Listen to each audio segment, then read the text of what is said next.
Good afternoon, ladies and gentlemen, and welcome to the August 26th, 2020 Pittsburgh Board of Public Education and the Pittsburgh Mount Oliver Intermediate Unit virtual legislative meeting. Would everyone please rise so we can salute the flag? I pledge allegiance to the flag of the United States of America and to the republic for which it stands, one nation, indivisible, under God, with liberty and justice for all. All right, thank you. We'll begin first this afternoon with the Pittsburgh Mount Oliver Intermediate Unit. Mr. Weiss, can we first have a roll call?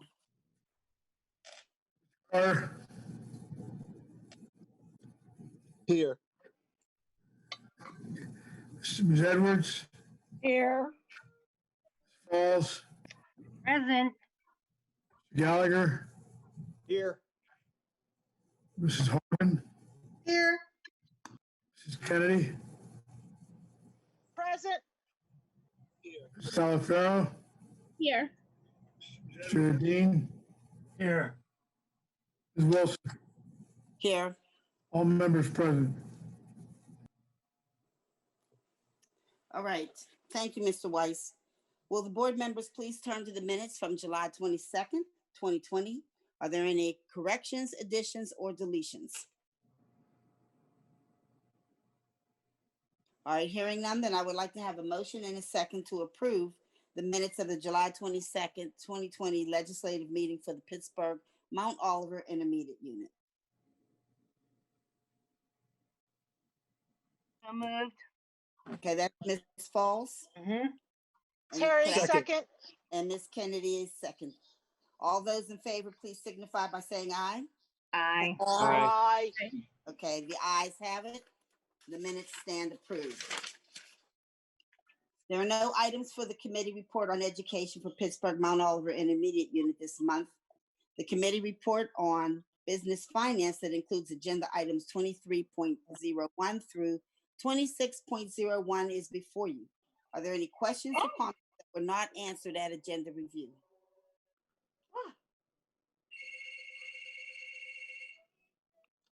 I'm hearing somebody's phone.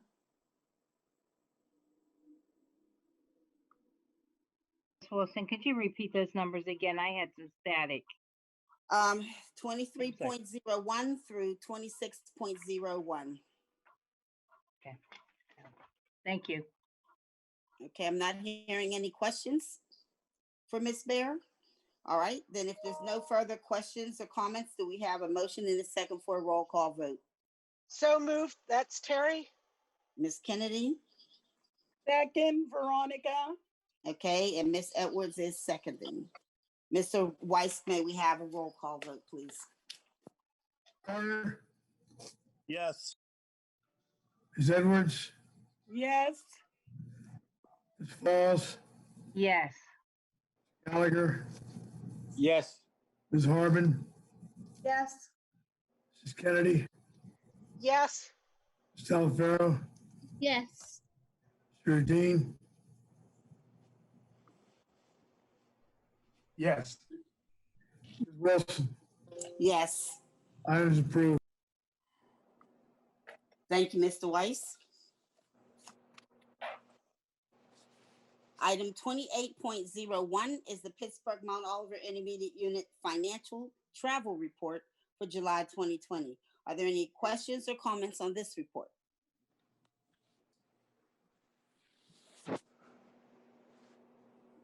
All right, hearing none, could I have a motion and a second to adjourn? So moved. That's Ms. Falls. Second. That's Terry, Ms. second. Ms. Kennedy. All right, all those in favor, please signify by saying aye. Aye. Aye. Aye. Aye. Aye. All right, thank you. This meeting is now adjourned. Thank you. Thank you, Ms. Baird. All right, I'd like to now call the August 26, 2020 virtual meeting of the Pittsburgh Public Schools meeting to order. Mr. Weiss, can we have a roll call? Here. Ms. Edwards, Present. Ms. Falls, Present. Mr. Gallagher, Here. Mrs. Harmon, Here. Kennedy, Present. Talafaro, Here. Mr. Dean, Here. Ms. Wilson. Here. 9 members present. Thank you so much, Mr. Weiss. All right, at this time, I'd like to ask Ms. Falls to share our core beliefs and commitments. Our core beliefs and commitments. We will educate all children to their highest level of academic achievement. We will provide a safe and orderly environment for all students and employees. We will provide efficient and effective support for all students, families, teachers, and administrators. We will distribute resources in an efficient and equitable manner to address the needs of all students to the maximum extent feasible. We will improve public confidence and encourage strong parent and community engagement in this district. Thank you, Ms. Wilson. Thank you so much, Ms. Falls. All right, at this time, would board members please turn to the minutes? Today, we will be approving the minutes for the July 15th special legislative session, the July 22nd, 2020 legislative session, July 31st special legislative session, and the August 4th, 2020 special legislative session. Are there any corrections, additions, or deletions to any of these minutes?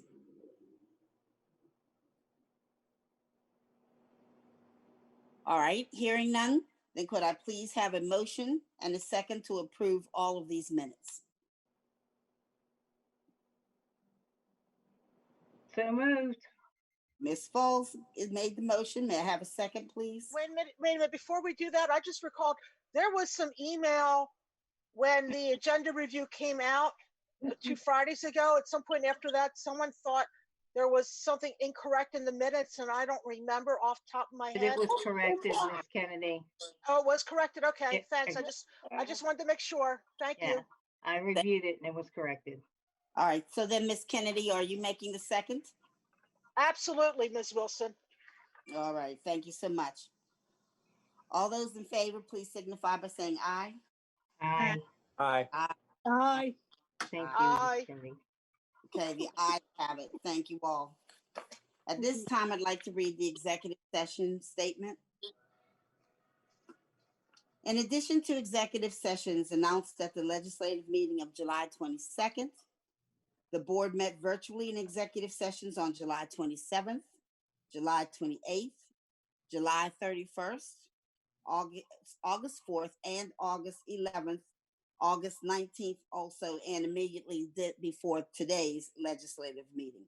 We discussed various personnel matters that may include, but are not limited to, administrative vacancies and positions open and closed. The board does not vote in executive sessions. All right, we have coming up next the committee report on education. It's submitted by myself, Sylvia Wilson, the chairperson, and my committee. The report includes agenda items 5.01 through 8.24. And I know there's at least one item that Mr. David Maystein has to add some information. Thank you, Ms. Wilson. David Maystein, Chief of School Performance. Ms. Wilson, I'm going to read the account line, the fund line used for item 610 for the Arlington HSAO contract. The account line used will be 4101-638-2160-330. Thank you, Ms. Wilson. Thank you so much. Are there any other, I don't know if there were there any items that were pulled for discussion? I don't think that there were for further discussion today, or is there anything that someone else wanted to bring up that didn't bring it up last week? All right, I'm hearing none. So then, since there's no We- further question, oh, is there someone? Yeah, Ms. Wilson, 'cause can I we just can't see. acknowledge, Yep. acknowledge some of these items? Which items? I think it really is to be noted that the governor's office has really provided the career and technical education portion with some relief fund as it applies to the COVID experience here, both in 505, 5.05, and also in some other ones. But before moving on to that one, I do want to acknowledge 5.06, even though it's not an exact career in technical education, it shows how we tie together. It is the special education and the learning post secondary internships and working experience about how we all try to work together to make our students as successful as possible. And again, we have donations that came from across in 803, 805. Miss Jenkins, I want to thank you and Mr. Eldridge for acknowledging that health and phys ed fits in all aspects of our learning for our children. And I also want to acknowledge 8.06, which deserves a minute or two. A $1,200 PSBA school, Pennsylvania School Board Association scholarship was established to commemorate its 125 years of serving school districts in Pennsylvania. Miss Jayana Parker was a Pittsburgh Carrick High School Health Technology 2020 graduate who is pursuing a degree to become a perfusionist.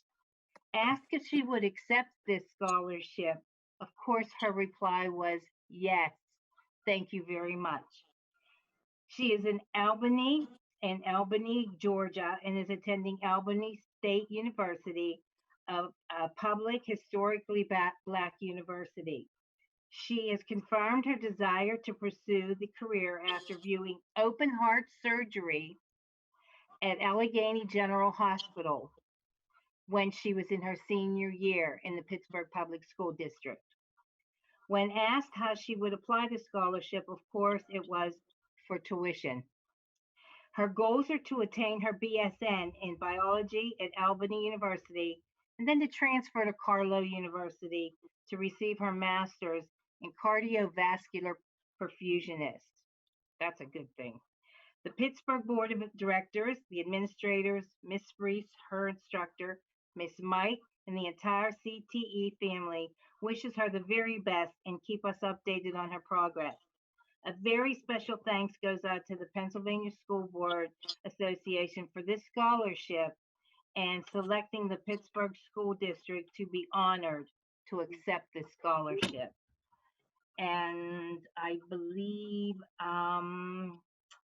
that is my responses for now, but those are some things to be very proud of. Thank you, Ms. Wilson. And thank you, Ms. Falls, especially for pushing for that scholarship. Yep. I am remiss. There may be some board members who want to discuss 8.09.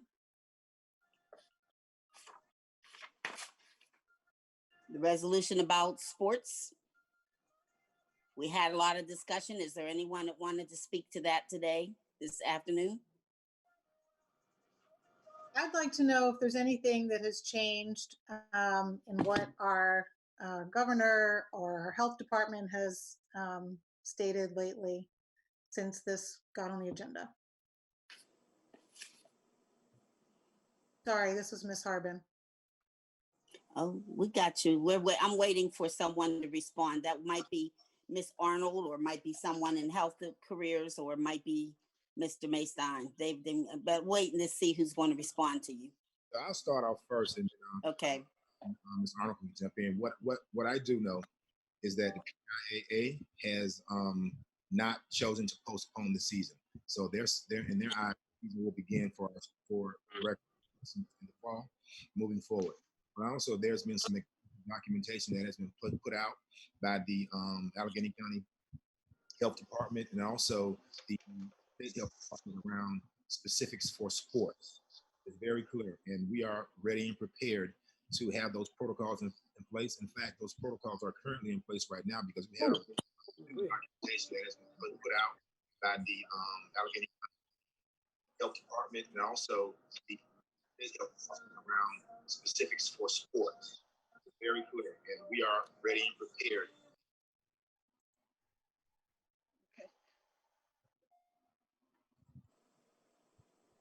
Ms. Arnold, can you update us, please, on any additional information that you've received since the resolution was submitted? Good afternoon, Karen Arnold, Director of Athletics.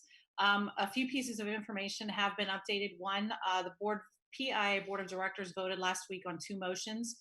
The first one was to allow fall sports to move forward as designated with a local school decision, and that passed 25-5. And then the second motion was to allow the PIA to investigate an alternative sports season for fall sports for those school districts who choose to opt out of the regular typical fall sports season. So those were put forth too. With regards to the Allegheny Health Department, they worked with the WPIL to create what would be termed pockets of 50 with regards to having specific at stadiums with football. Still not to exceed the state mandate of 250 people, and still not allowing spectators at events. I will say that I have spoken with the PIA representative, Mark Byers, today, and he indicated that there were a lot of school districts across the state of Pennsylvania that were holding off starting their fall sports until after Labor Day.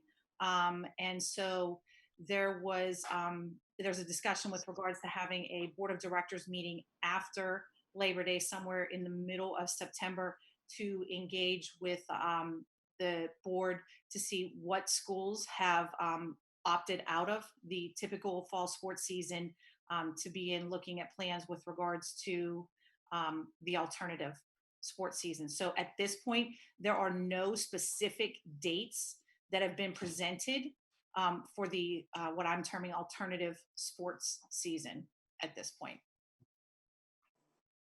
Okay, thank you. Miss Kennedy, Oh, I Mrs. just Kennedy. can I have a quick follow-up? When there's no spectators at a football game, is the marching band considered spectators?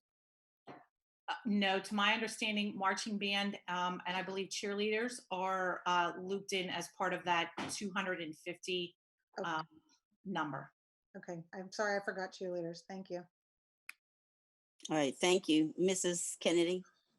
Thank you, Ms. Wilson. You know, I've put a lot of thought in this whole thing.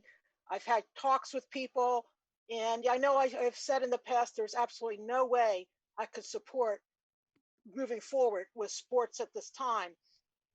But then I played devil's advocate.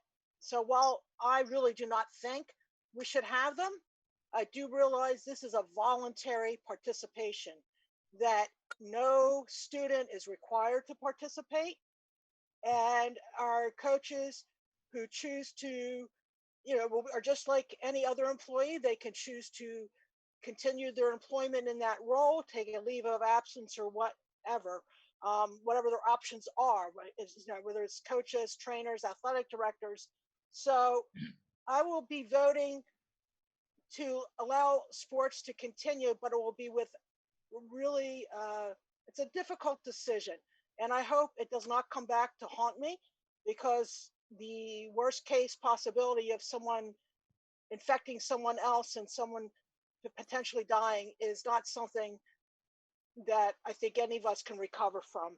So I really hope that this is not the wrong decision, but it will be. That is the reason why I am changing my mind and supporting the continuation of sports. Thank you, Ms. Wilson. Sure, thank you, Mrs. Kennedy. I'm going through the list of participants. I don't see, oh, I do see. Mr. Udine, your hand is up. Thank you.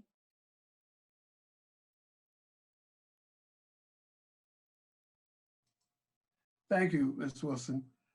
I was of the opinion that we should not go forward with fall sports until I heard the impassioned pleas from student athletes and from their parents and from other community members.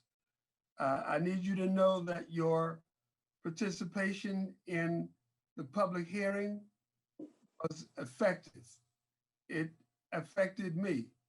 And I also want you to know that you had a very strong advocate on the board in Bill Gallagher, Coach Bill, who knows the athletic system in Pittsburgh Public Schools like the back of his hand.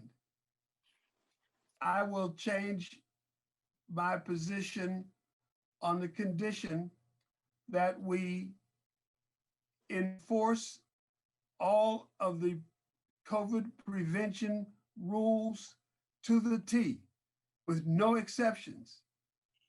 The coaches, the parents, the athletes themselves have to be very vigilant in the mask wearing, in the social distancing, and other measures to protect yourselves and others from COVID infection. If this does not work, the school district will be required, will be forced to pull back on this decision and to pull back on sports, especially contact sports. So we are moving forward reluctantly, I think, today to allow sports to begin, but you have to adhere to the prevention protocols and be sure that you wear your mask and be sure not to infect others to the extent that you can. Good luck. Thank you, Ms. Wilson. Sure. Thank you, Mr. Udine. Mr. Udine, is there some way you can unraise your hand? Because I can't do it. I'm just asking. I don't know if that's a possibility or not. Okay, thank you. So I don't want you to get skipped out on the next time around or something, you know. All right. Mm-hmm. All right. Oh, could I just say, I'm sorry. Go ahead, Ms. Harvey. Yeah, I just want to say, yeah, my position also has changed on the sports, and talking with students directly and coaches directly, you know, asking lots of questions about how they feel about the protocols and if they can actually adhere to them. And I'm convinced that we have good protocols in place.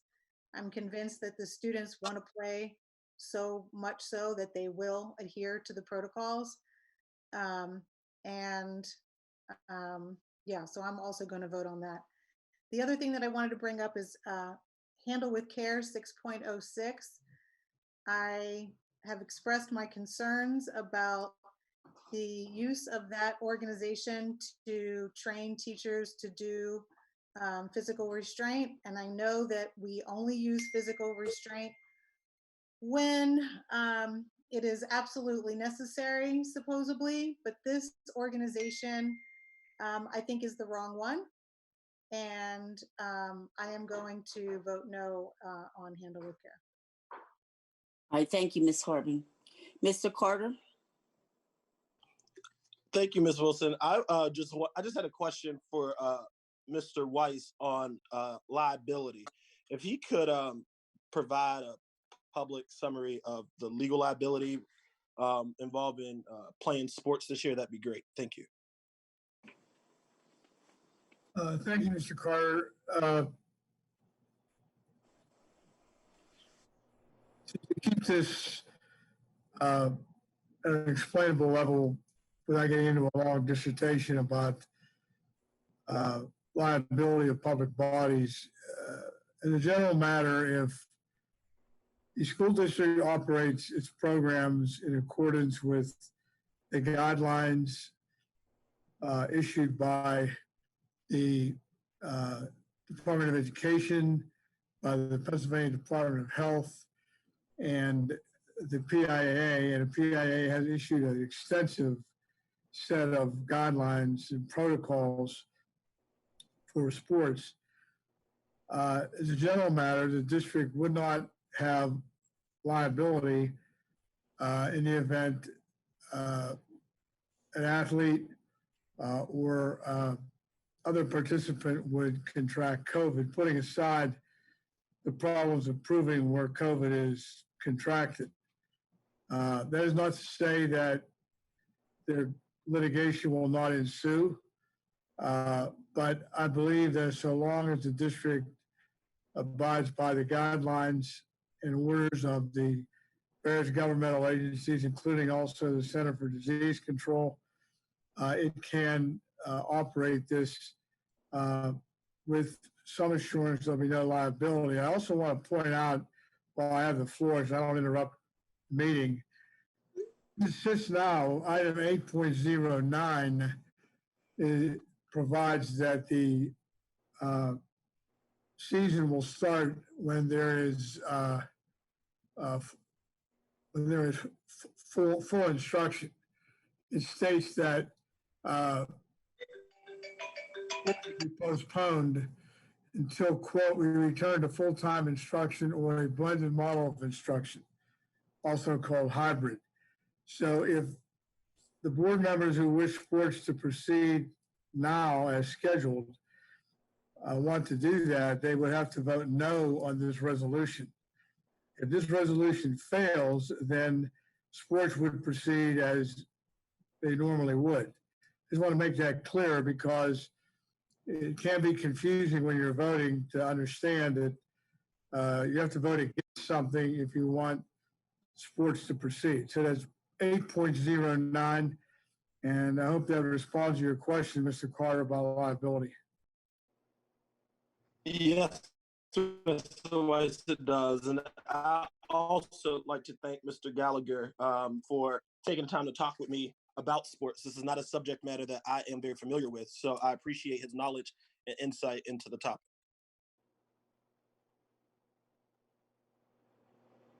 Thank you, Ms. Wilson. Ms. Wilson, I actually have a question on the handle with care item. Go ahead, Mrs. Kennedy. And I'm directing this at administration. Are we or are we not required to have restraint training? Yes, Miss Wilson. I mean, sorry, Miss Kennedy. For the staff at Clayton Academy, this allows the staff to be recertified in the existing de-escalation model. And I think you've said this, we've been renewing this for 6 years. So during the time period we've contracted with Handle with Care, have they needed to use the restraint training and put it in practice? And if so, were there any problems using it? Pardon me. The training has been utilized both for verbal de-escalation and physical restraints. Every time a physical restraint is implemented, there is an after-action review and debrief with the staff that implemented the physical restraint, as well as a process of a restorative process with the student in which it occurred. Over the years, the number of restraints have decreased, physical restraints have decreased, and we are currently in the process of compiling a report that provides a year-to-year review of the physical restraints that have occurred by student, so that we're able to provide that information to the board. In order for that to be provided, it's required an individual student file review, as this information is kept with each student file. Okay, has there been any complaints in the 6 years we've been using the Handle with Care training and implementing what we were taught? Has there been any complaints by the parents and guardians? As part of the process. So the short answer is there have been complaints against staff members. So I don't want to say delay that. There, as part of the orientation with Clayton Academy, families meet with the administration and review the Handle with Care model, specifically with parents. There have been over the 6 years less than 5 complaints regarding a staff member's use of, or I wouldn't even say use of Handle with Care. There have been less than 5 complaints against staff members. I would have to get back to you on the specific information. Thank you, Dr. Maystein. Thank you, Ms. Wilson. Sure, thank you. Mr. Udine, did you have your hand raised?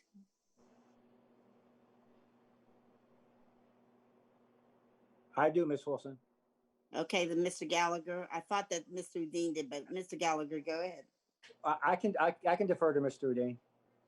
He's not answering right now. Oh, okay. Thank you, Ms. Wilson. Yeah, I just want to speak a little bit about 809 and, give thanks to the administration team, Dr. Hamlin, everyone for listening, to our constituents and our athletes and our families. And I appreciate the kind words, for Mr. Dean, Mr. Carter. And it's not that I know a lot. I've just been around a really, really long time. And I think what's the important thing of voting no against this resolution is we want to treat our students, our athletes, our cheerleaders, our dance team, our drill team, our bands, students, just like they've treated out in the suburbs, and give them an opportunity to participate. When you're involved in sports or any type of, endeavor like the band or whatever, you learn rules. You learn to follow directions. It's how you be successful. All the games have rules. And our coaches in the city are outstanding. They do not get enough credit where credit is due. And they will, I'm sure they will follow all protocols. And the best thing is, if they don't follow the protocols, they break the rules, then their program gets shut down. But we have to provide the opportunity and give our kids hope that there's going to be a season. We have a plan in place. We have so many experts helping us out to make sure that we can pull this off, that, I feel confident. And once again, if it doesn't work, we can shut it down. We have to follow the rules. People has mentioned, some, Whitfield schools shut down 2 weeks because someone tested positive. So that's the rules, and I'm sure we'll follow them. I have a question for Ms. Arnold. Are we going to be able to develop our own schedule? Is the PIA going to give us permission to develop our own schedule, or are we going to try to follow some type of schedule so our teams qualify for the state tournament? So, Karen Arnold, Director of Athletics. Thank you, Mr. Gallagher. I am creating first practice dates, scrimmage dates, and first contest dates based on compliance with the rules and regulations of the PIA. Obviously, us being self-contained as a PIA district as well as a school, as well as a school district. There are some spaces where we are able to build out our own schedule. We are going to have to change some things around because clearly we should have started or could have started had things COVID not been here at the beginning of August. So there are going to be some changing of dates.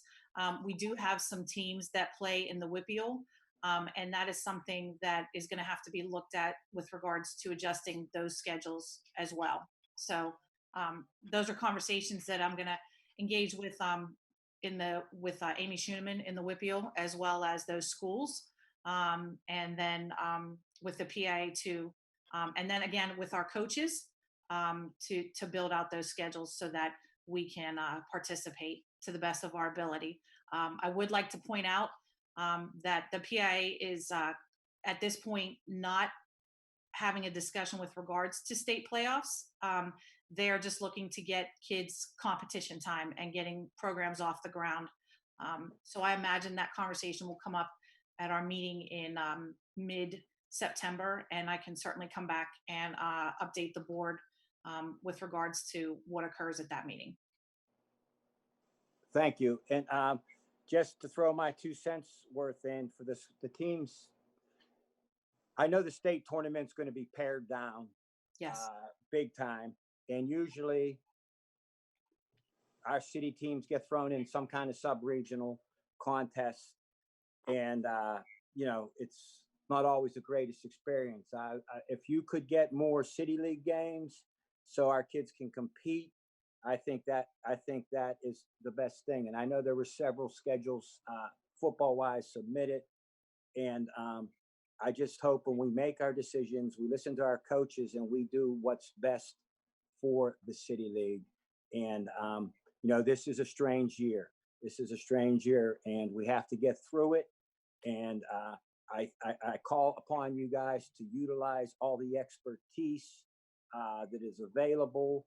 And I also, you know, want to thank you guys for, you know, the hard work you put in. I know it's tough, but do me one favor. If another one of those releases come out, someone read them before it goes out that sports were canceled, because my phone rang off the hook for like a week. You know, let's make sure that gets cleared before it goes out. And thank you. Thank you. Yeah, thank you, Mr. Gallagher, Ms. Arnold, thank you. Mr. Udine, we're trying to get to you. Okay, Yes, go. thank you, Ms. Wilson. Sure. Ms. Sure. Arnold, before you go away, I had a question about the enforcement of the behaviors relative to COVID-19 prevention. Oftentimes, younger people just kind of disregard rules and they huddle up close to each other and they take off their masks. And I want to know who's going to be around saying, put your mask on or leave. No huddling up, let's break this up, social distancing, 6 feet apart. Who's going to be doing that? Karen Arnold, Director of Athletics. Thank you, Mr. Udine, for that question. I can personally say that I've been to some conditioning sessions and I have uttered those words, very much so. And I will also say that the coaches have uttered those words with regards to masks up, 6 feet, whether they're taking a break or they're engaged in an activity. I have witnessed coaches having their masks on too, as well, and working through that process. I firmly believe as an educator that this is something that we're going to have to continually remind students about to get that thought process into their heads that needs to occur. And it's going to be a continual process. And I will, again, be engaging with the coaches, and it might be something, and I know Coach Gallagher knows about this, that on the football field, the get back coach, we might have the COVID coach that is going to be walking around and having that specific commentary to tell the kids to maintain that space. I am trying to be very seen and have my presence out there so that that it's known that I don't have a problem with telling kids to put their masks on, or coaches, and I don't have a problem with telling people to social distance in order to make sure that we maintain the safety protocols that we have set forth. The COVID enforcers are soon going to become the COVID 5-0. But we'll take that. However, we have to prevent infections. Yes. Ms. Wilson, I had a question for the solicitor on how to vote on the sports resolution question. I know we have to vote no, but are other items included in that resolution? So we have to vote the whole thing down, or do we have to just vote no on the sports resolution? How do we do that? It's the same as we normally would do. We're voting on the education committee report. If you are not going to support the closing of sports, right now the 8.009 says no sports until November 5th. So if you wanted that, you would vote yes for the whole package. But if you are changing on that and you want to be able to have sports, then you would vote on the whole committee report as a whole, but on 8.09, you would vote no. Thank you. Sure. And on the handle with care resolution, are there other organizations or contracts included in that motion? Or do we have to pull handle with care out and vote on it separately? How do we do that? 6.06 is only about handle with care. Thank you. Certainly. Oh, that's all my questions. Thank you. All right, I'm not seeing any other hands raised. So at this time, we're getting ready to vote on the committee report on education. And once again, the sports item is 8.09 right now as it exists in the resolution. It is saying that no fall activities will occur until November 5th. If board members are changing on that and they want to give the sports activities, fall activities a chance, then you would vote on the committee report. But on 8.09, if you're changing on that one, you would vote no. All right, may I have a motion and a second for the education committee report, please? So moved. Terry, so moved. Okay, I heard Mr. Carter and I heard Ms. Kennedy. So Mr. Carter made the motion, Ms. Kennedy seconded. So Mr. Weiss, at this time, could we please have a roll call vote on this report? Carter, Yes on the report as a whole, no on items 8.06 and 8. Huh? We didn't hear you all the way, Mr. Carter. 0.9. Mr. Carter, we had heard 8.06 and that was all. And no on 8.09. Thank you. you mean no on 6.06? Oh, yes. I'm sorry. 6.06. I Okay. apologize. That's fine.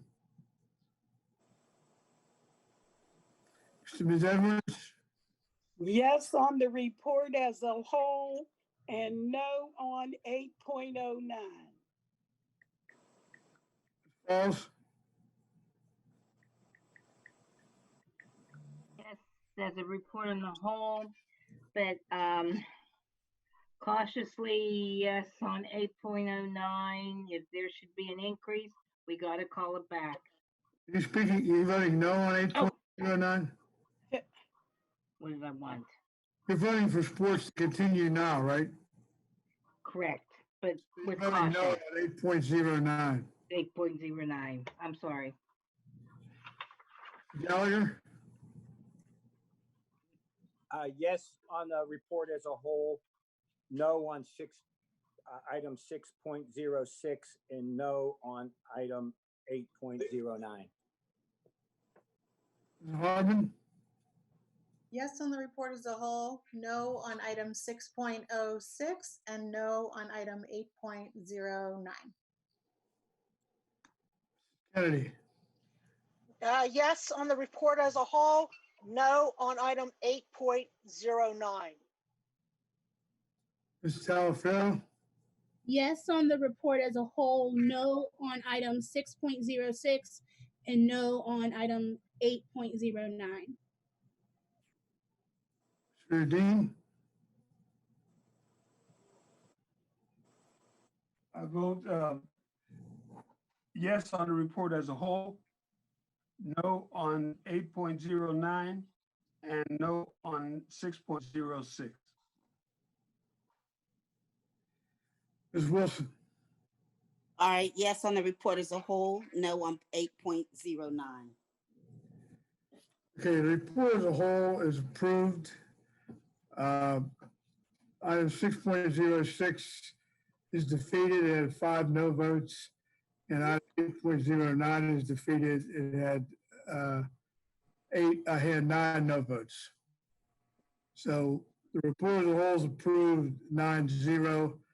6.06 fails 4-5, and 8.09 fails 0-9. Okay, thank you, Mr. Weiss. All right, we're now going to move to the committee report on business and finance that is before you, submitted by Mr. Kevin Carter, chairperson in his committee. The report includes items 9.02 through 12.05. And I know at this time, Mr. Joseph has something to add. Thank you, Ms. Wilson. I'll be updating the placeholder for item 11.04, which is for the automobile and garage keepers liability policy. The policy will be through the Charter Oak Fire Insurance Company in the amount of $144,552 from account line 0201-010-2590-522. All right, thank you. Thank you so much, Mr. Joseph. All right, are there any other questions or comments or concerns in the business section, business and finance? And to my knowledge, there were no items pulled last week, but someone might have had a question today.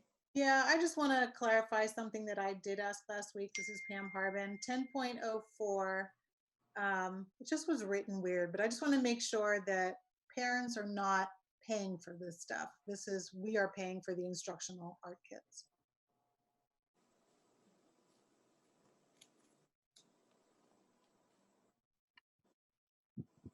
Yes, we'll be paying for the materials. Okay, thank you. I have a point of order question. Go ahead, Mr. Dean. On which item will we be able to discuss the status of computer laptop distribution? I'm not sure that we have is there an item on the agenda today regarding that? I can only see a part of the agenda right here. I don't have the whole thing in front of me. I don't believe there are any items. Yeah, I didn't think so. Can I bring it up at the end of the meeting as new business, or? You'll have to hold it till later. Yes, it's not really new business. You have a question, you can ask. Ms. Wilson. Yes, Mr. Carter. Mr. Udin's question about laptop distribution might be able to fit into the budget transfer where we talk about moving funding for more laptops. All right, thank you. Well, then what item is that? Because then we can attribute it to that item. That is item 15.01. 15.01. Go ahead, Mr. Udin.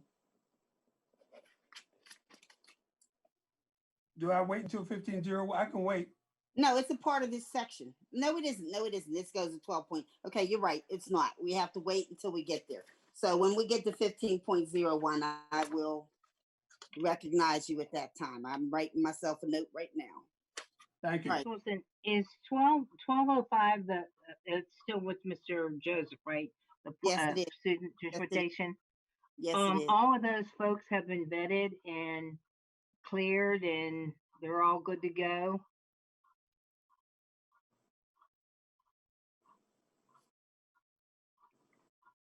So this would be a question for Ms. Capreto, but I believe that the drivers who are on the approved list are drivers that have been vetted.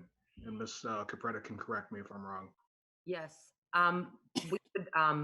we get all the proper clearances, child abuse, FBI background check, criminal background check, as well as the check with the previous employer as well. So we're not receiving employees from other firms that had problems.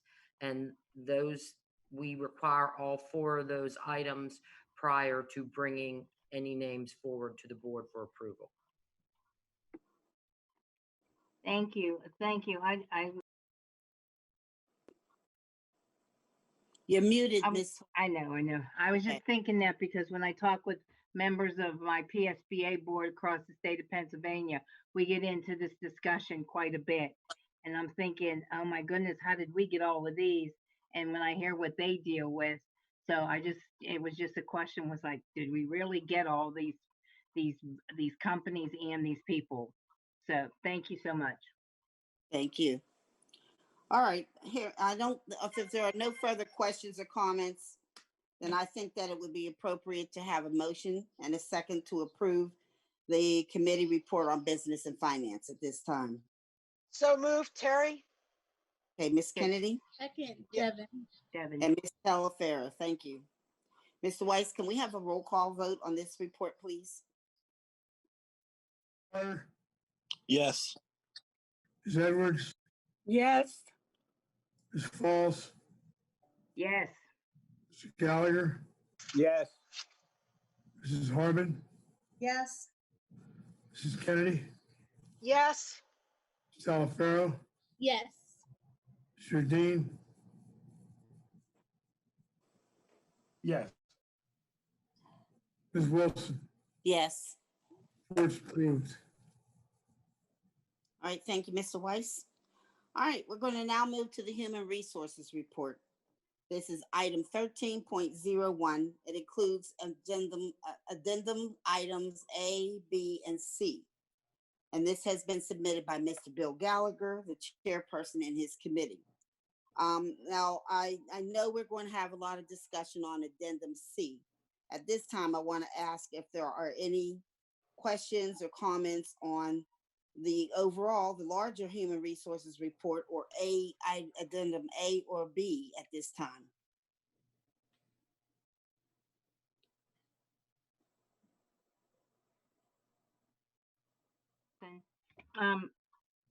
I would like to acknowledge on the retirement section, which is 13.1 H2. I would like to read. Are we doing that? Are we doing that? Yeah, go ahead. Go ahead. Oh, okay. I thought you were stopping me. No. Okay, the retirement section. I would like to acknowledge Ms. Shirley Hill for her years of dedication to the district. It may not have been such a smooth ending to her career, but I've worked with her and I know that she was loved by the students, and I know she worked very hard with the students. And I would like to acknowledge the time and all the energy and the caring and compassion that she gave to our students. And I3, the resignation, as I've already acknowledged, for Brian Glitman. I'd like to thank him publicly for all of his work that he has done in a variety of capacities. And in R3, and the transfer in positions with change of compensation, I'd like to acknowledge Elizabeth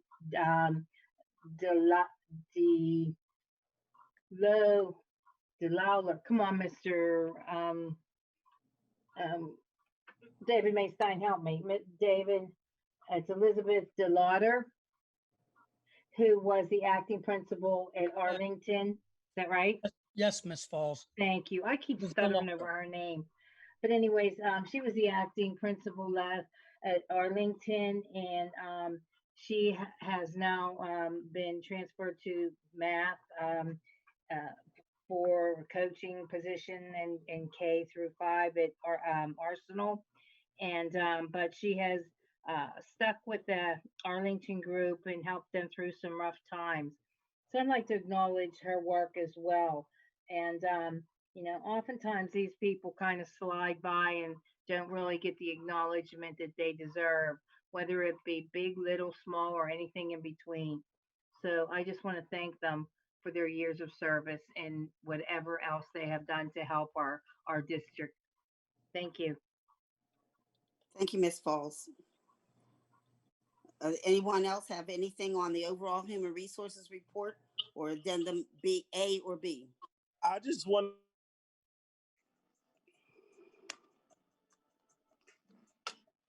Kind of breaking to up. say, Ms. Wilson, if I might, Go ahead. Miss Go ahead. Santina. Oh, am I? Can you hear me? Yes, we can. Go ahead. I just wanted to say congratulations to Miss Santina Lutwit on her retirement. 20 years ago, I had Ms. Lutwit as a teacher. She taught me middle school language arts at Frick. And then she subsequently went to Obama through, the merger of the IB programs.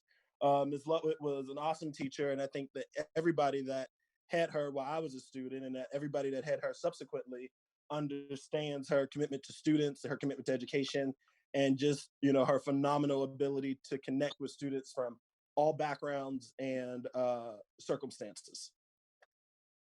There aren't many teachers like her, and the district will have a very difficult time to replace her. Thank you. Thank you, Mr. Carter. Ms. Wilson, Go ahead, Ms. Edwards. I too would like to congratulate Brian Glickman on his new appointment, but I'd also like to say that as a valuable employee to the school district of Pittsburgh, I'm really sad to see him go. Our human resources department right now is of great concern to me because they are the nucleus of what we do in the school district. So the nucleus has to be constant and stay intact. I'm just hoping and praying that we will get somebody very good that knows something about public school districts to replace the loss that we are having. Brian, good luck. And to us as a school district, good luck in replacing him. Thank you. Thank you, Ms. Edwards. Is there anyone else on the overall report? Mr. Udine, is your hand up? Yes. Go ahead. On Ms. Hill, I just need to say that I think that rather than us just accepting her resignation and wishing her well, she would have much preferred some kind of intervention. It was painful to see her appear at every public hearing since I've been on this board and complain about the way she was treated and shifted around. Because the personnel details are confidential, it was not possible for board members to easily know what was going on behind the scenes. But I have to say that it appeared to me that as a personnel, it could have and should have been handled more professionally and less embarrassingly. And I wish we had handled it differently and handled it better. We should not have to worry about longtime school teacher getting up every public hearing and begging for her job. That is inexcusable, and it should have been differently. That's my comment. Thank you. All right. Thank you. All right. I was looking to see if there were any other hands raised. I don't see any. No one else has chimed in. So I think that it's time now that we go to addendum C of Human Resources Report. And that addendum reads, resolve the Board of Public Education hereby reappoints Dr. Anthony Hamlet to the position of superintendent for the period July 1, 2021 through June 30, 2025, pursuant to 24 PS 10-1073. The final contract shall be submitted to the Board of Public Education for review and approval upon recommendation of the solicitor. Now, I know that just about everybody has something to say on addendum C. So I'm going down the list and we'll start with Mr. Udine. Thank you. I think that way back in 2015, 2016, the board at that time made a terrible mistake and a bad decision about the process they were going to use to identify and hire the next superintendent for Pittsburgh Public Schools. I think it was a mistake to hire the firm that was hired, who had never conducted a superintendent search before. And I think it was a mistake that they came forward with their primary candidate as a superintendent who had never been a superintendent in a major urban school district, especially one troubled like the Pittsburgh Public Schools. We have a contractual requirement to respond to Mr. Dr. Hamlet's contract, to act on his contract before it expires, at least by 150 days. That puts us at the beginning of February of 2021. That's when we have to act on Dr. Hamlet's contract. Instead, we're acting on it today. That, I think, is a mistake. It does not afford the public adequate time to study the issue, especially given that most of our time is consumed with back to school and the COVID crisis, and the multiple pandemics that families are facing. But we are here, and we, for some reason, which I don't understand, we are voting today on the extension of his contract. When I look at the record of failure, especially in reading and mathematics for African American students throughout the entire Pittsburgh Public School District, it is abominable. It is unforgivable. It is inexcusable that we have not found a way to significantly improve the performance scores of Black children in this school district. And we are forced to brag about incremental, tiny improvements that really do not improve their ability. It only improves the statistics. Unfortunate for the Black students that we represent. We have at least two major investigations are yet to be completed. I understand they are close to completion and close to being published, but they have not yet been completed. They're not going to be published. They have not yet been completed or published. And I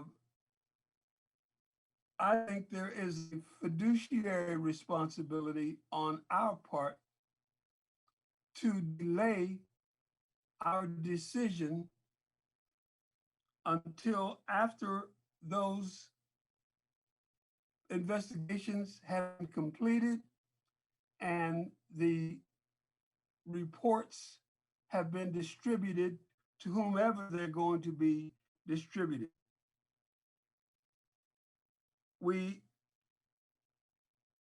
are going to vote on this today, and I'm not under any illusions that there are enough votes on this board to really respond effectively to the academic underachievement of Black students, but we're going to vote to renew Dr. Hamlet's contract nonetheless.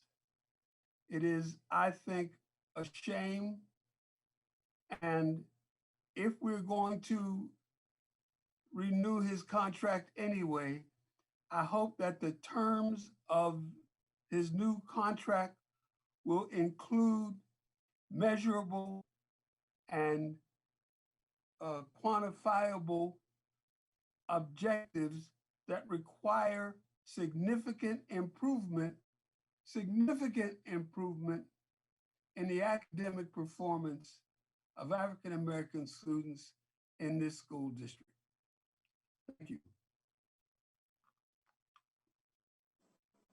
Thank you, Mr. Udine. I'm going to go next to Mr. Carter.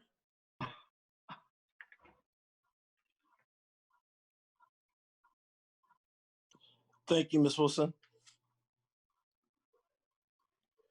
I'm sorry, I'm still processing Mr. Udine's statement. That was, I think, in a lot of ways, very inappropriate, but it is his opinion. Dr. Hamlet is many things, and I'm sickened by his mischaracterization, like the one that Mr. Udine just put forth and the one that has been put forward in the media, and the distorted perceptions based off of that misinformation and his mischaracterization. I would be the first to say that I did not have a good relationship with the search consultant, to the point where he threatened me that if I said anything bad about him, he would sue me. I criticized each step of his process, and at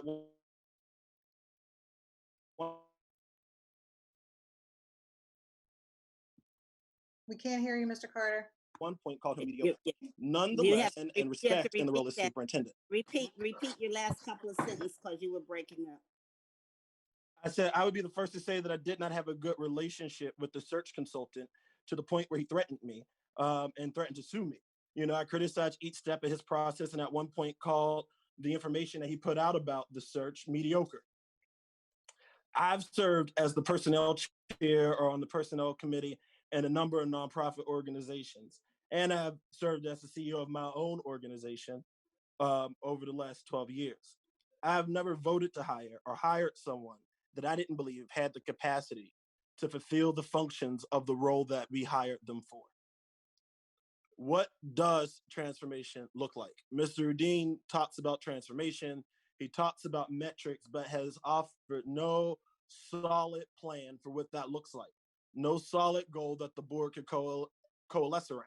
So when we talk about transformation, what is transformative? When you look at the achievement and you look at the numbers are up from where they were at 5 years ago. Are they up significantly? No. But what does significant look like? It's a subjective term that, you know, I may define one way, Mr. Udine another, and there's not been a universal acceptance of, you know, what is a significant return on investment. But given the state of the district when Dr. Hamlet got here, student achievement was not a conversation prior to that. I remember being in this when I first got elected, and I counted. It took 8 months before this board said anything about student achievement at one public meeting.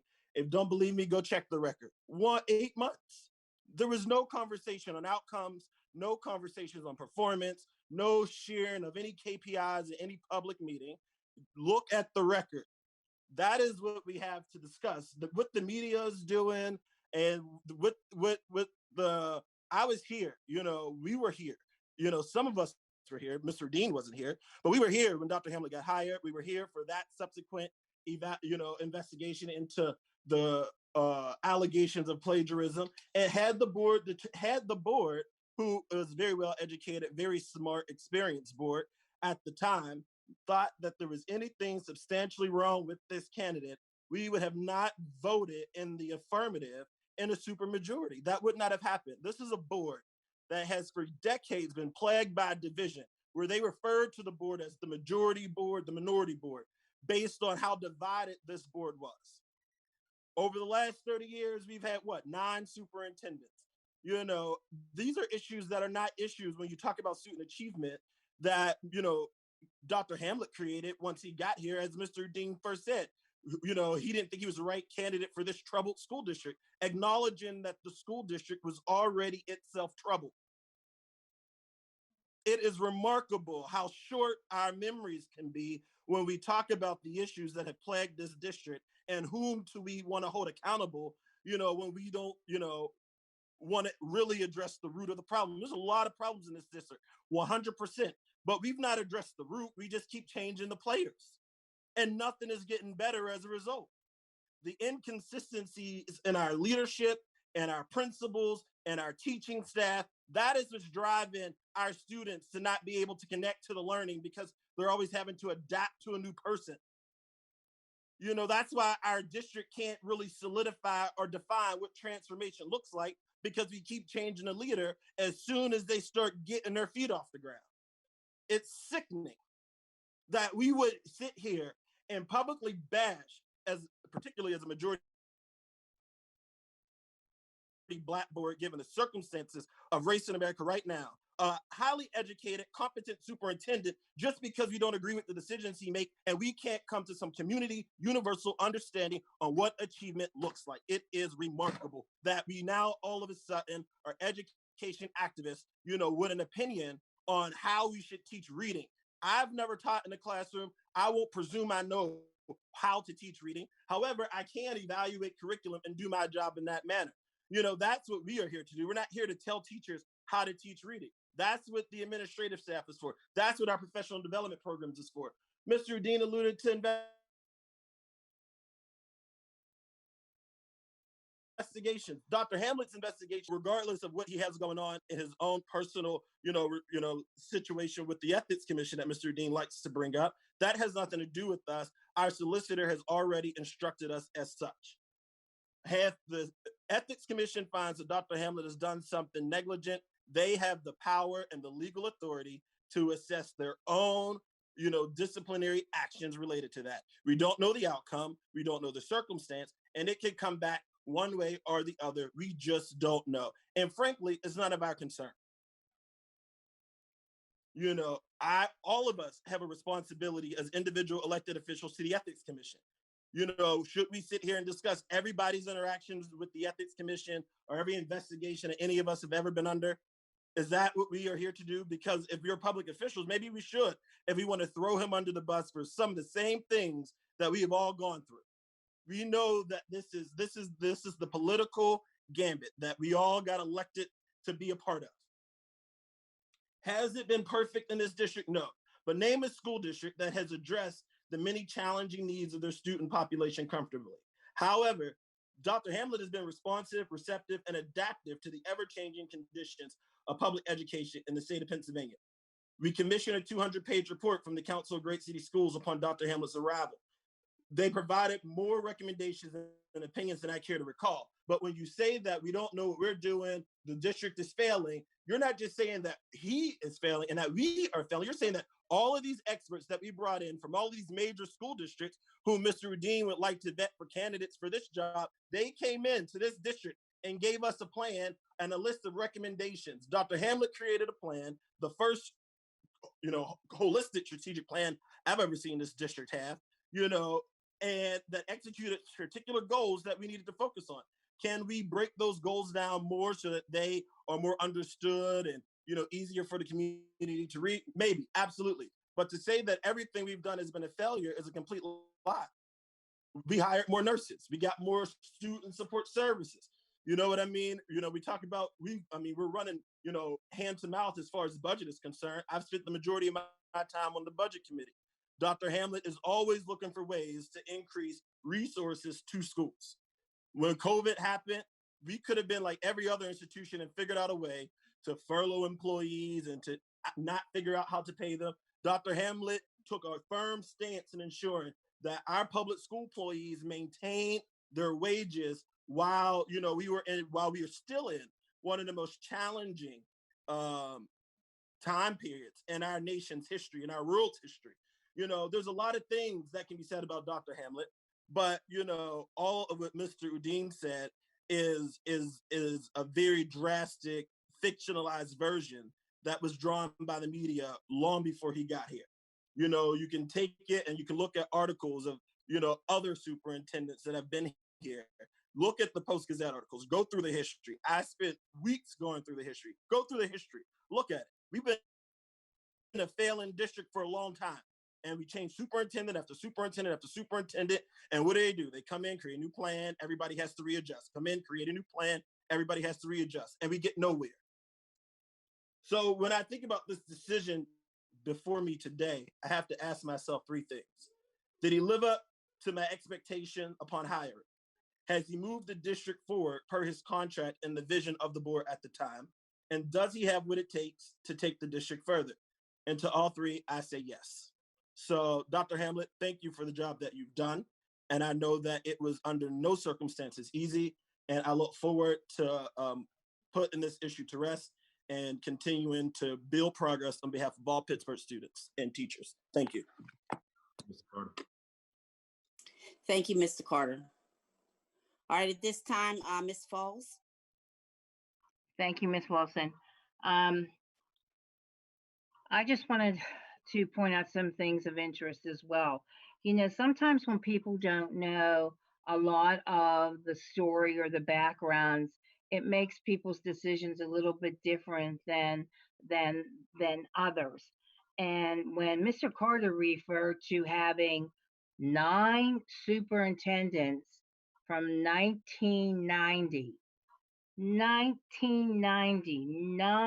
superintendents. Well, guess what? As a teacher, I had 7 or 8 principals along with the 9 superintendents. So you know what we did?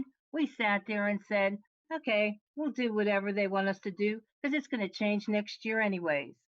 Was it right? No, but it was reality because 9 superintendents since 1990 that basically lasted 2 years or maybe a teeny bit more.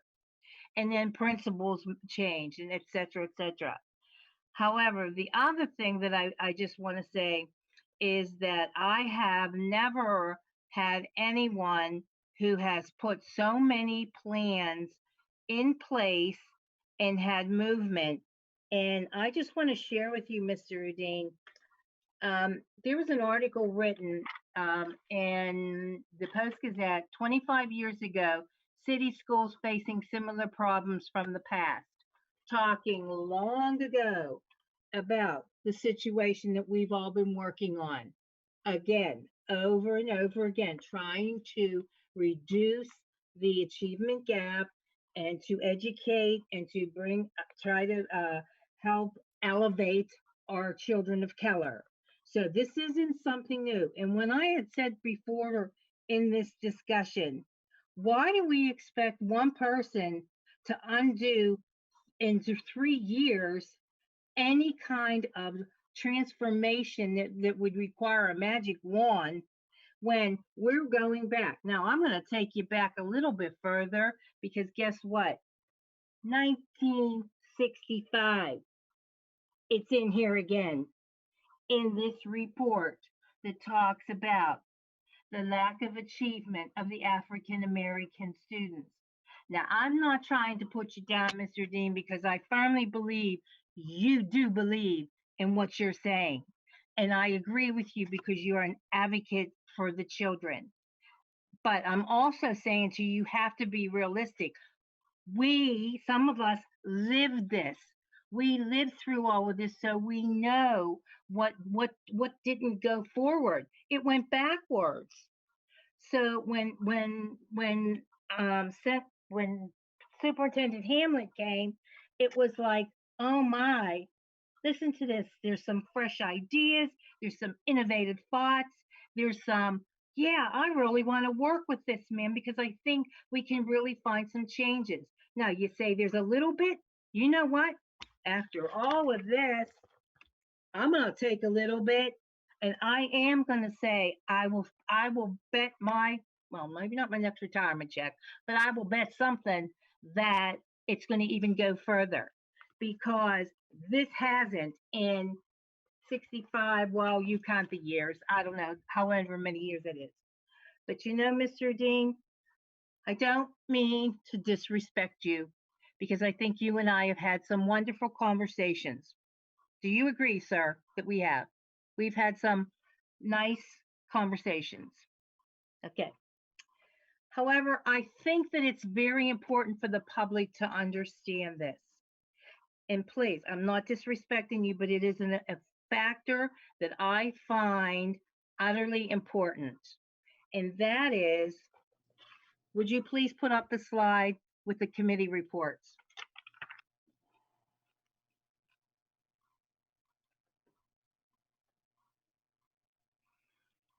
Please Mrs. put up Falls, the in slide. order to do that, we'd have to take the board docs off the screen, and that might be a problem for her to get back on.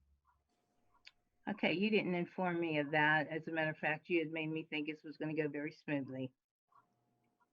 All right. Although we You'll just have to take my word for it. I'm showing you that on this page of the 2020 board committee representative and liaisons with our president, first vice president, second vice president, we have our listed committees. Mr. Rodine, is your name on this sheet? Is your name anywhere appearing on any of these committees? No, I'll answer it. Mr. Rodine, there's representatives and liaisons for our district that have partnerships and working relationships to try to improve this student achievement. Mr. Rodine, is your name anywhere on this back sheet? No. And I have asked you many times, please join us in this fight for our children. Please join us so that we can work together on this. I am not trying to embarrass you, sir, but I also don't want to be embarrassed either. Because you know what? My thoughts of hiring a superintendent was not because he wears good suits or because he might have good cologne. That was insulting. You said that. And that's very hurtsome to someone who's worked hard all their life serving children and others.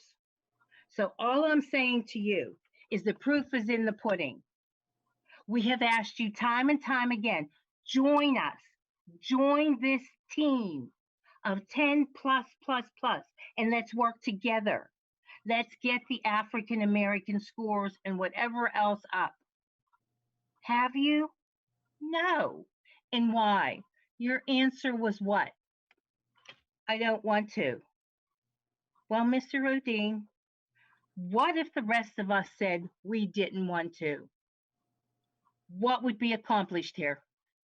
What would be accomplished here? And I hate to do this too, but I'm going to remind you, we all took the same oath. And that oath says that we should be working as hard as we can for our children, for their parents, their guardians, for the staff, for the district, and for our city. Those should be what we're working for. And I find nowhere in anything that shows me what you have done to help this along. Now, you formed a committee. I don't even know what happened to that committee that was on the Hill that you were working on. Is it still involved? Is it still alive? I don't know. Okay, so I don't know. But I'm just saying, don't make us out to be like we haven't reached out and we haven't tried to work with you. This board has worked like a team. And anything less that you say that represents anything below that, I'm telling you, I will never accept. It's not fair because it's not true. Thank you, Ms. Wilson. All right, thanks, Ms. Falls. We'll go to Ms. Edwards next. Mrs. Edwards. Somehow I knew that was coming to me. I've just heard a whole lot in the three of you before me. And Do you want me to wait? You want me to wait and hold you up for later? No, Okay. Let's roll since we're on a roll. And listening to them is a lot of history, and everybody, it's telling me that those civil rights of not just our children, but everybody who works with children, because everybody got rights. But as I look at Dr. Hamlet the last 2.5 years, Dr. Hamlet is a hardworking man. He's going to get up, he's going to go, he's going to get the places, he's going to give the energy, he's going to do what he knows to do.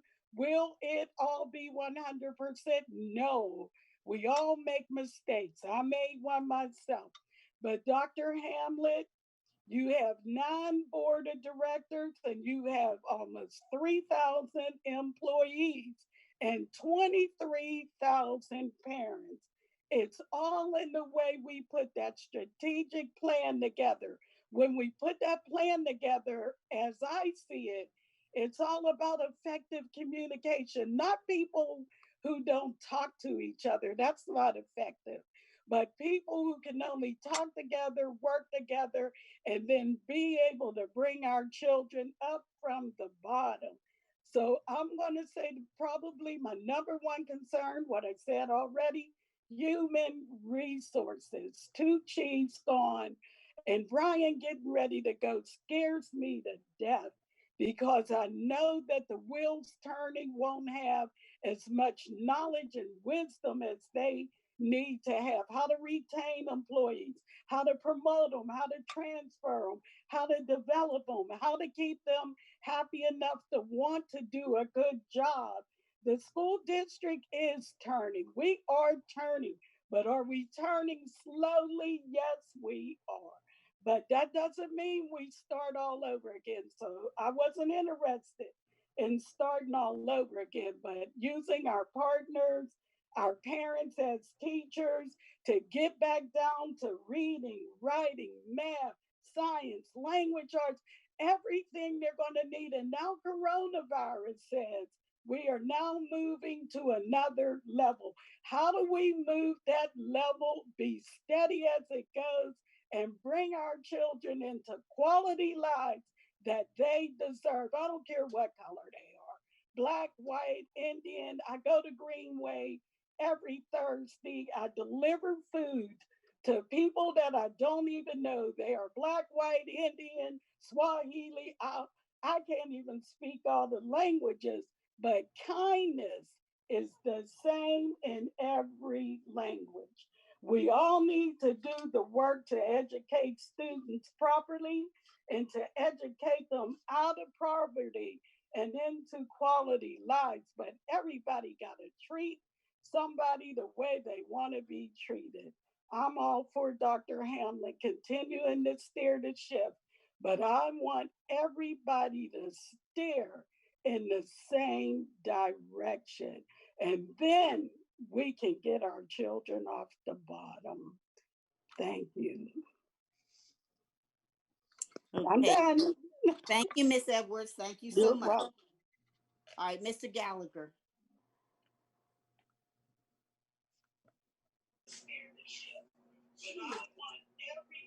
Thank you, Miss Edwards. I appreciate it. I mean, your comments, and Miss Wilson, thank you for recognizing me. You know, coming on this school board after being in the district for 27 years, you know, I thought I had a pretty good idea how things should work, and you know, I still believe that. That being said, that's enough on that. But what I want people to understand that this is a group of 10 that work together.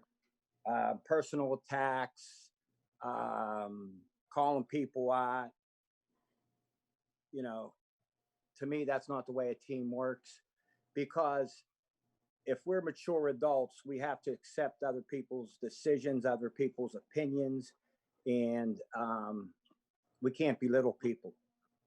We have to, you know, as a teacher, you know, you have to model, you have to show people how to do things the right way. And, our opinions are our own, but we have to be able to work together. Now, during this time, okay, I've been in communication with students, teachers, and families. Okay, and that being said, I think this month our number one priority should be ensure our children begin school prepared, ensure the safety of our children, ensure our families' needs be addressed, ensure progress through our K through 12 grades academically. This is the time to address these things, think through and vote on, and just focus on this like crazy. Personally, I put students, family, teachers' needs first. Okay, and I think as a board, we've dropped the ball, and we've gotten so sidetracked on what the big thing that that we're dealing with is educating our kids in this stressful time. So, also going into our communications, I don't feel I was presented with enough information. And I think we should not vote on this today. I'm voting no because I wanted some more information. I was given some this morning or this afternoon that should have been given to me weeks ago. And, it seems like everyone's trying to make this stuff personal. It's not. It's based on performance. So I don't think we should be voting on this contract extension now, and I'm a no vote. Thank you. All right, thank you, Mr. Gallagher. Ms. Telfair. Thank you, Ms. Wilson. So I want to start off by saying that I spent the past past couple of weeks or so, thinking through what this conversation was going to look like or be like, thinking through what I would even say. Every time I come to this table, I sit in this seat, even though we're not there in person, it's an honor and a privilege. And this is definitely what they say is a thankless job. It comes with no paycheck. It comes with early mornings, long nights, and every now and then migraines or headaches that we all just can't shake. And but it also comes with attention, and it comes with commitment, and it comes with the reality of the experiences that we all have as individuals, and what makes us decide to remove ourselves from our daily lives, from our daily responsibilities, and make the commitment to serve the families and children in this district. I am a product of a failed education system. And I say that because my academic experience didn't prepare me for life after high school. And that is true for so many of our students. And it may be true for so many of the people, watching this meeting today. And I'm grateful that I still had the opportunity to have a support system that pushed me through to be a better person, to learn and to educate myself, to have experiences that have gotten me to where I am right now. But it's not easy. You have to do more than just show up. And we have to literally break down an entire system that was never designed for the success of Black and brown children. And that is huge to me. Now, I was elected off my integrity with the charge to hold this seat in office with fidelity.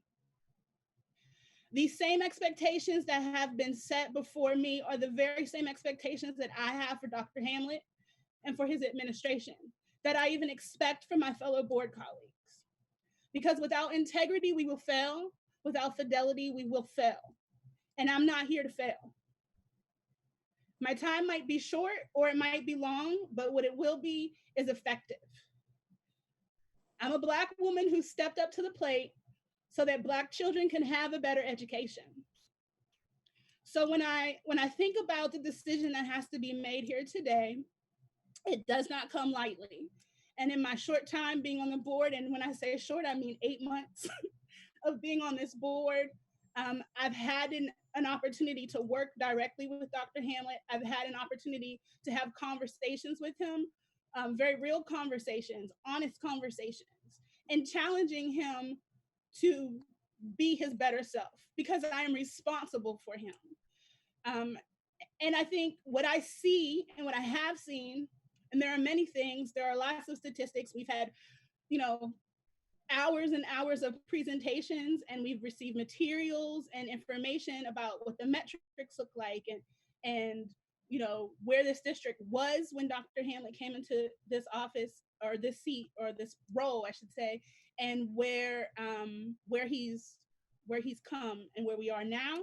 And he's talked much about where he wants to go in this district. And so, and I look at things like the graduation rates, which are going up, and the suspension rates, which are going down. And I think data collection is important, and we need to track that progress for our students.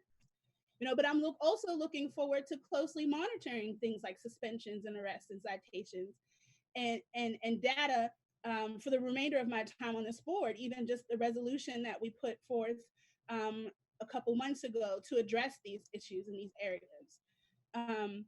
Because it's about advocating for the most vulnerable of our students and really advocating for real support for our students. The other thing that I really value and appreciate was shared during the testimonies over the past couple of days. And there was a student, a Kappa student, who shared her support for Dr. Hamlet because before he got here, there was not a space for students to have a voice, and now that there is. And so that will always stick and remain to me, but that is not it. Those are not the only things. And in fact, I think there are things that we have done well, and there are things that we should never do again, and that we need to work harder to address. And so when we talk about academic achievement and success and a system that has been around for decades and that we want somebody to change in 4 years, is not an expectation that I feel like I can get behind because it's unrealistic. It takes time. And I think one thing that I appreciate is that we do value working as a team. And though we may not always be successful at working as a team, it is a priority. And I think we have to push ourselves to make sure that it remains a priority. I also want to say that it's hard to digest all of the words and thoughts and feelings that have been shared over the past few months. I've met with groups of parents in person with a mask on. I've read emails. I listened to 2 nights full of testimonies and what people think and feel. And one thing that comes to me is the concern that we have allowed our subjective experiences, our feelings, to cloud our judgment, and we have allowed the betrayal of Dr. Hamlet in the media has been hard to watch, and at times feels racially motivated, and I am okay with saying that. The amount of misinformation that has been laced through many of the viewpoints that I've heard are bothersome and worrisome to me. So when does he ever get a chance to do good work? Is there not ever room for improvement? How can anyone be good at their jobs or better at their jobs when they're constantly having to fight to prove themselves and that they can do those jobs? When anything they do isn't right according to the limited public opinion. One of the testimonies, that we heard talked about stability of leadership and staying the course to give those small gains a chance to grow. And I think that's something that I've really taken time to think about, is stability and what that looks like and how much we need it as a district. Now, I'm afraid that we've become more concerned about the subjective issues of Dr. Hamlet rather than offering up or working towards finding the real solutions that it's going to take to address racism and achievement expectations and you name it, that have taken decades to create. The concerns I've heard are valid, and I will never be able to ignore those concerns. But I'm choosing to move forward and continue to challenge Dr. Hamlet and his staff to do better. And then I'm not, absent from that.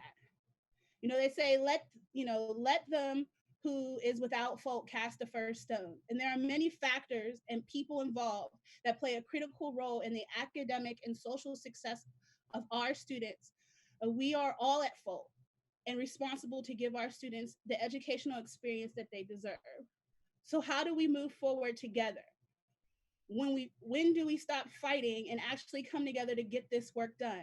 Because at the end of the day, as I mentioned before, and I will say it again, I am a Black woman who stepped up to the plate to make certain that Black children have a better education. The decision of a yes vote to me does not symbolize failure or defeat, but a charge. It is time to lay aside our egos, our pride, and even bitterness, and join forces to blow up this current educational system as we know it and implement the change that we have been talking about and we want to see. And we now have an opportunity to take a deeper dive in how our district will move forward. Our culture has shifted and we now are in a new normal. Now we have the chance to get down and dirty and set great goals, have courageous conversations, and create a system of accountability, not just for the superintendent or his staff, but this board and the public in whatever role you play. So again, I say I'm choosing to move forward and to continue to challenge Dr. Hamlet and his staff, educators, and anyone who has direct responsibility for our children. This is my priority. And though I've heard the comments and the concerns and the questions, I am asking, what are we willing to do? When are we willing to step up the plate to make the changes that we want to see? Thank you, Ms. Wilson. Okay, thank you very much, Ms. Telefaro. Ms. Harbin, you're next. Thank you, Ms. Wilson. First, I just wanted to say that the renewal of Superintendent Dr. Hamlet's contract is one of the most important responsibilities for our board. And it's a responsibility that I definitely do not take lightly. And I also want to sincerely thank everybody who has reached out to me to share your thoughts. Throughout my short time on the board, I've encouraged conversation. I've encouraged parents and students and educators to contact me with their concerns and ideas. And I just want to assure everybody that I do value what I hear, and I take it into account when I'm deliberating with my board colleagues, especially making these important decisions. Although I'm new to the board, I've been actively involved in Pittsburgh Public Schools for over a decade. I'm a parent, the only parent on the board right now, and I have 2 boys in the district, and they've been here since they were in kindergarten. I have experience with 3 superintendents, 4 Pittsburgh Public Schools, and hundreds of wonderful teachers and staff. I love Pittsburgh Public Schools, but I have always been a critical partner, and I've always worked in some capacity to challenge the policies and practices to make it better. Dr. Hamlet jokingly calls me and the other school board members his boss. But in reality, we are part of a 10-person team. And our team works together, not always perfectly, but we do work together to create goals with measurable outcomes for the superintendent. And we evaluate the superintendent and we monitor progress towards these goals, both informally and formally. And we do it in the view of the public at our monthly meetings. And under Superintendent Hamlet, there's been a data dashboard that was added to the website, and it had where anybody can see and monitor the outcomes for students. And in many cases, the outcomes are by school. So effectively, our team is in a continuous process of evaluation, monitoring, and improvement. Dr. Hamlet has made progress on the goals outlined in his current contract, and I am confident that he is the one who will lead us through the next 4 years. Even with limited resources, when the state and federal revenue has never kept up with our increasing expenses, Dr. Hamlet has invested in building positive school cultures and climates where every student feels safe, supported, and welcome in their school. He's invested in community schools. He has definitely given students a space to have their strong student voice and leadership programs, and he's strengthened professional development. Dr. Hamlet is a leader that has used an extensive community participation process for just recently co-constructing the graduate profile, which is what we collectively think our students should know and be able to do when they go on for their college and careers. A community process for planning and imagining the future of PPS, and a lengthy process over the summer to plan for what our schools will look like when we open up in this pandemic. Certainly, there are areas that need much more attention and improvement. I point out these things all the time during our public meetings, and rightfully so, you, the public, points out these things to us. Our team of 10, I believe, must always be accountable for the education of our students, and we must do better. The last thing that I want to say is that I did like that Mr. Carter said that we don't address the root, that we just keep changing the players. Because I had thought about this a lot, and I talk about this with family and friends all the time, but I just wanted to say this publicly. The educational inequities are persistent in Pittsburgh public schools because they're rooted in systemic and institutional racism. And the only way that we are really going to change outcomes is through transformational change, like others have already said. But I think the hard part is that it's going to take real conversations with everyone that cares about our students, all of us. So students, parents, teachers, the community, coming together courageously to have some uncomfortable conversations that we always push to the side, so that we can discuss policies and practices that perpetuate and uphold systemic racism, and policies and practices that benefit those who are already advantaged. And if we really want to make transformational, sustainable, positive change for all students, this is the conversation we have to have. We have to have it now, and we have to come up with solutions and move forward together. So lastly, I just want to say thank you, Dr. Hamlet. I am excited to move forward with you. That's all, Ms. Wilson. All right, thank you so much, Ms. Harbin. Mrs. Kennedy. Thank you, Ms. Wilson. Before I start, while other people were speaking, I actually prepared statement. I started figuring out how many superintendents since my oldest entered the school district as a 3-year-old under early intervention. And I will say the names: Dale Frederick, Helen Faison, John Thompson, Andy King, Mark Roosevelt, and Linda Lane were there through my children. And then both my children had graduated by time Dr. Hamlet was hired. So it's amazing when you think about it, given how many people in how short span of a time, because I'm going back to 1997. So it is amazing. And before the next thing, before I start reading my statement, I'd like to just make a request of Mr. Weiss, if he could explain for the benefit of the public, the legal options the school board, any school board has when it comes to the appointment or reappointment of a superintendent.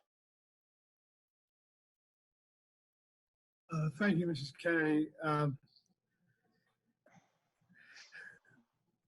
Prior to 2017, which is when Dr. Hamlet was employed,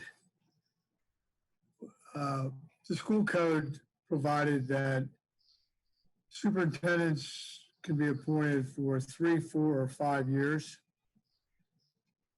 That during the last year of a superintendent's term, the board had to notify the superintendent no less than 150 days prior to the end of the term that the board was either going to retain the superintendent or declare they were going to consider other candidates, which is a declaration they are not going to renew him. The code at that time provided that if that notice was not provided by formal vote within 150 days of the end of his contract, then the superintendent would be reappointed automatically for 5 years for the same term that they had under the same terms and conditions.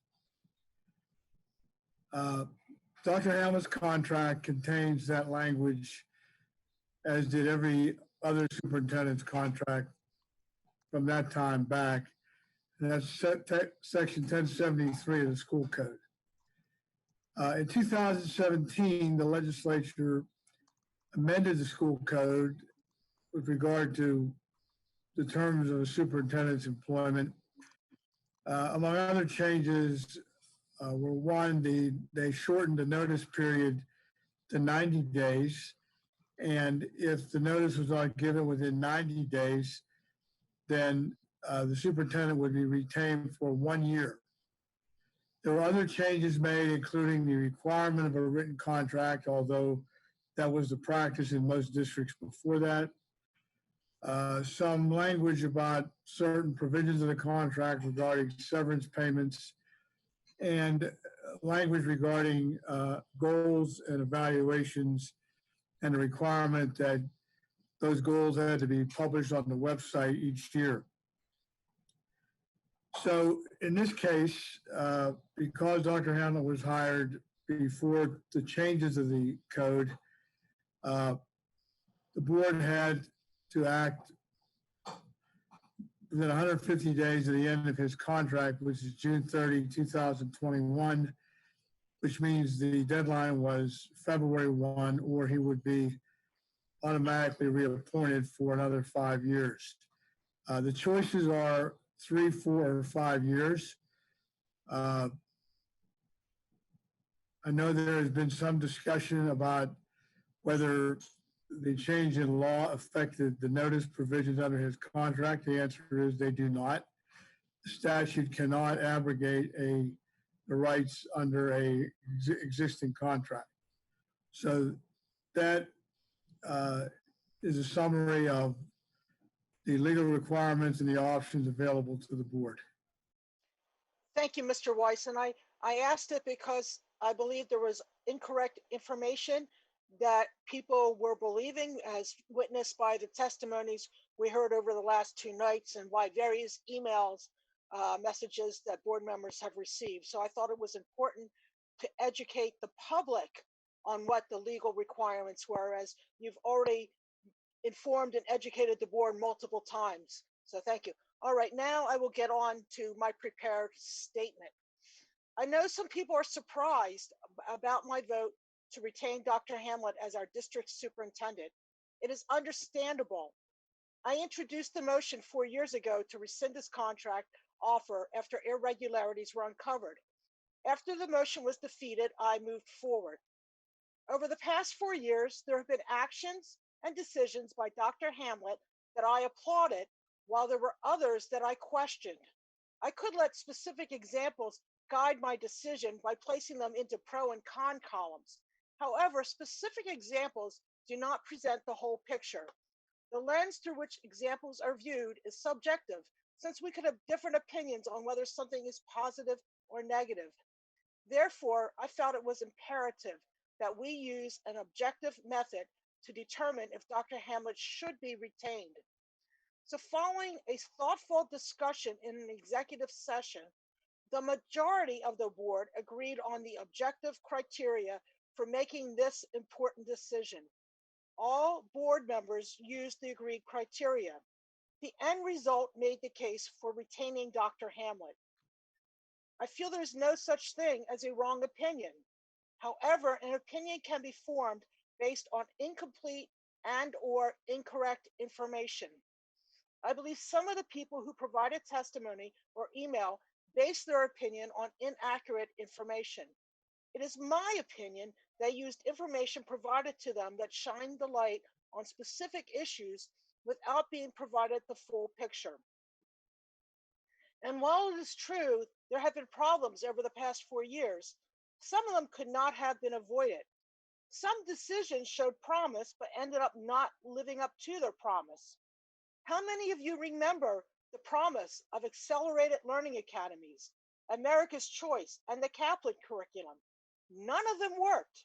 In fact, the Kaplan curriculum was so bad that the district barely used it and instead hired people to write a more useful curriculum. All of these actions occurred early in Mr. Roosevelt's tenure. As someone who testified at many public hearings in those days, I do not recall an outcry against Mr. Roosevelt akin to the one we are hearing now. For the sake of time, I will not rebut all of the inaccurate information. I want to focus on the results of standardized testing. While it is true the standardized test results are far from desirable, it is a fact that the results are improving. I prefer to see a steady increase in the results instead of a large jump from poor results to good results. A large jump would be suspicious. Has anyone heard of the cases in some other parts of the country where this scenario resulted in an investigation that concluded employees changed the answers to improve the outcomes? Another factor to consider when looking at the results for students of color is to remember these tests are not written for their success. There is research that has uncovered the bias in these types of tests. Therefore, I believe it is wrong to emphasize the test results, especially for students of color. End of story? No. While we have heard all the reasons we should look for a new superintendent, we must also provide support for Dr. Hamlet that is indeed subjective. For example, how many people know that Dr. Hamlet canceled personal travel to handle a crisis? He did that when the water crisis resulted in the temporary closure of about half of the district's schools. Dr. Hamlet could have easily told his direct reports to handle the issue since he had vacations scheduled. But instead, he chose to cancel his plans and personally lead the response. I believe our decisions must be driven by objective reasoning and not our emotions. Whether you agree or disagree with our decision, please respect that we did not make it quickly or based it on incomplete information. Thank you for your time. And Ms. Wilson, I'm finished. Thank you. Thank you, Mrs. Kennedy.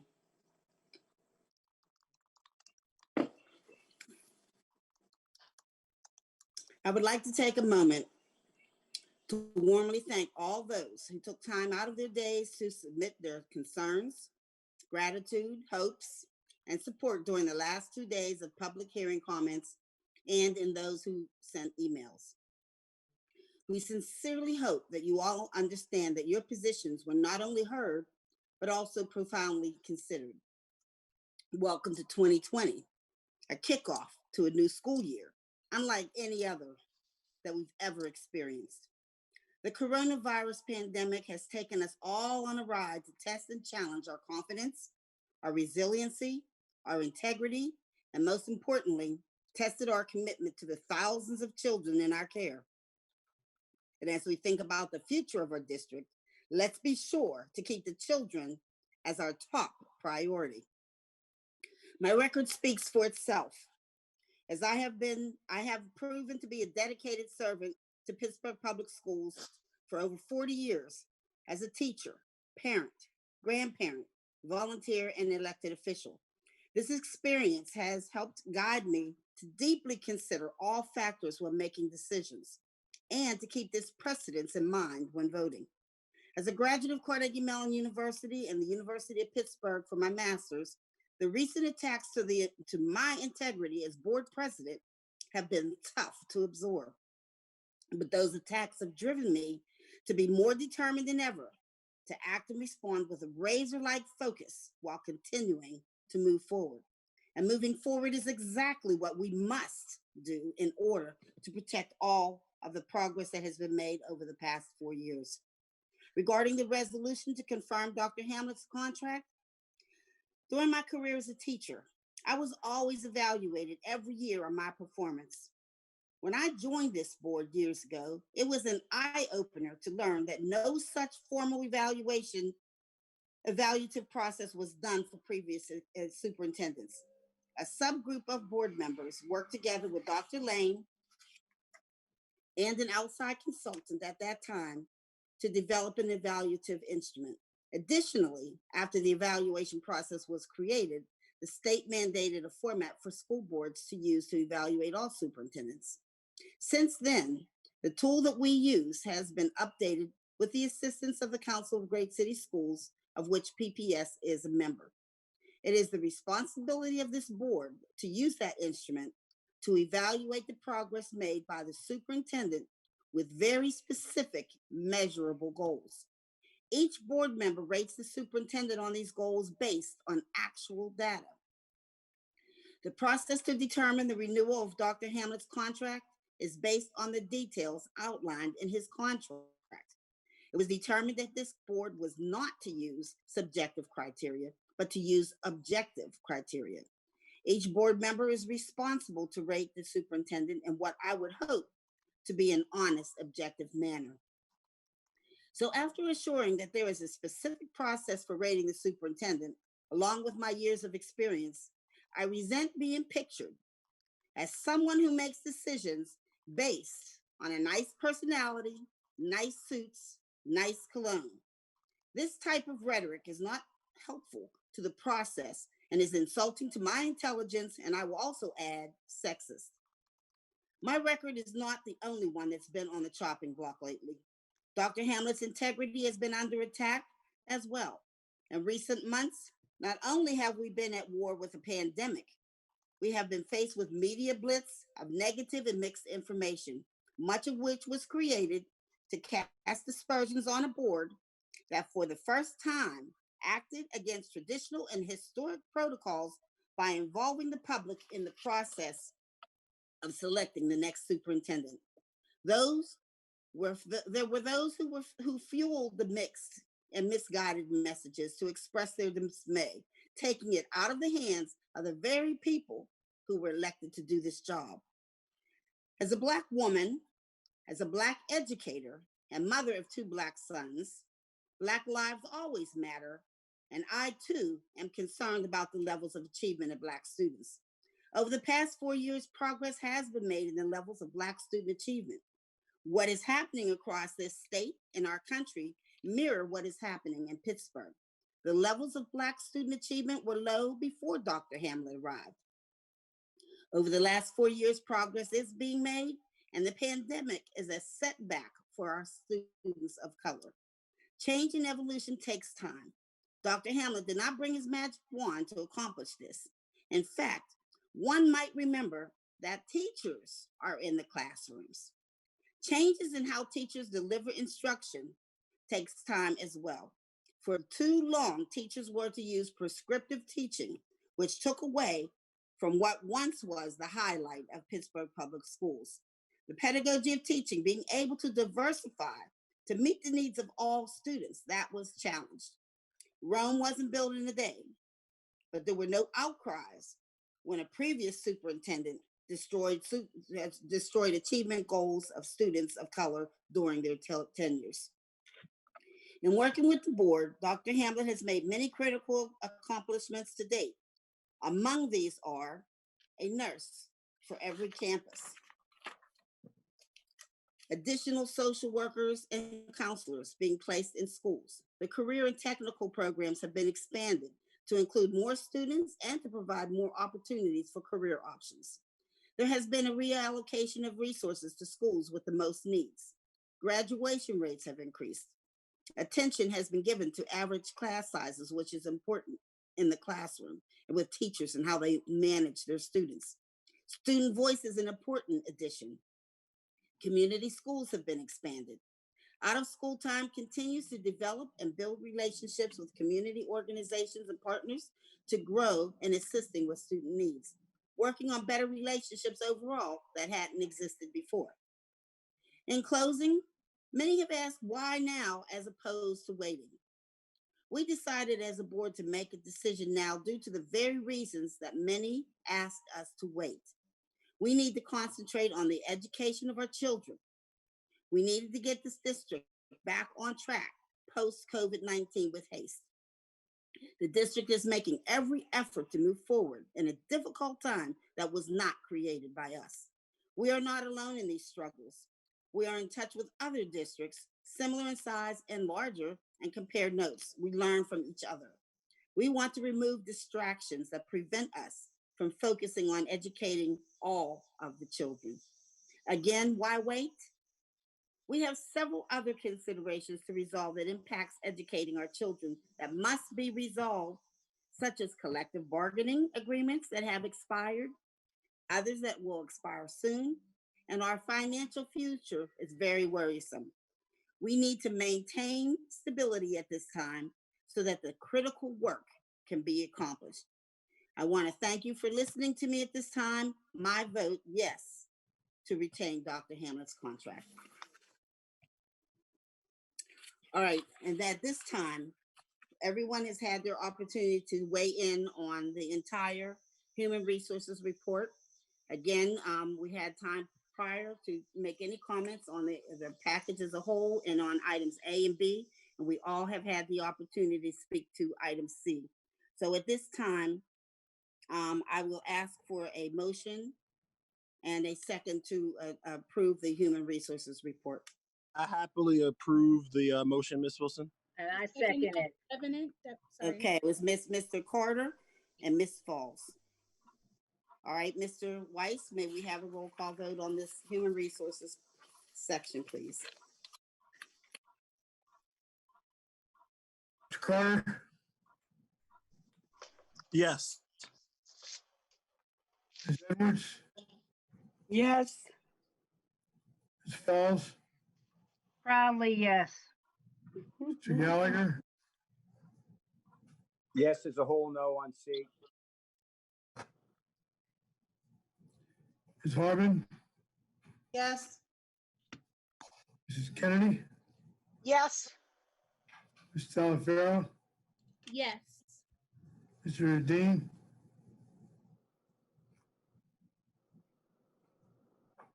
Mr. Dean, Yes, as a whole, no on addendum C.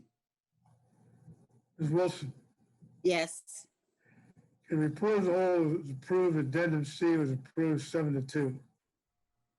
All right, thank you, Mr. Weiss.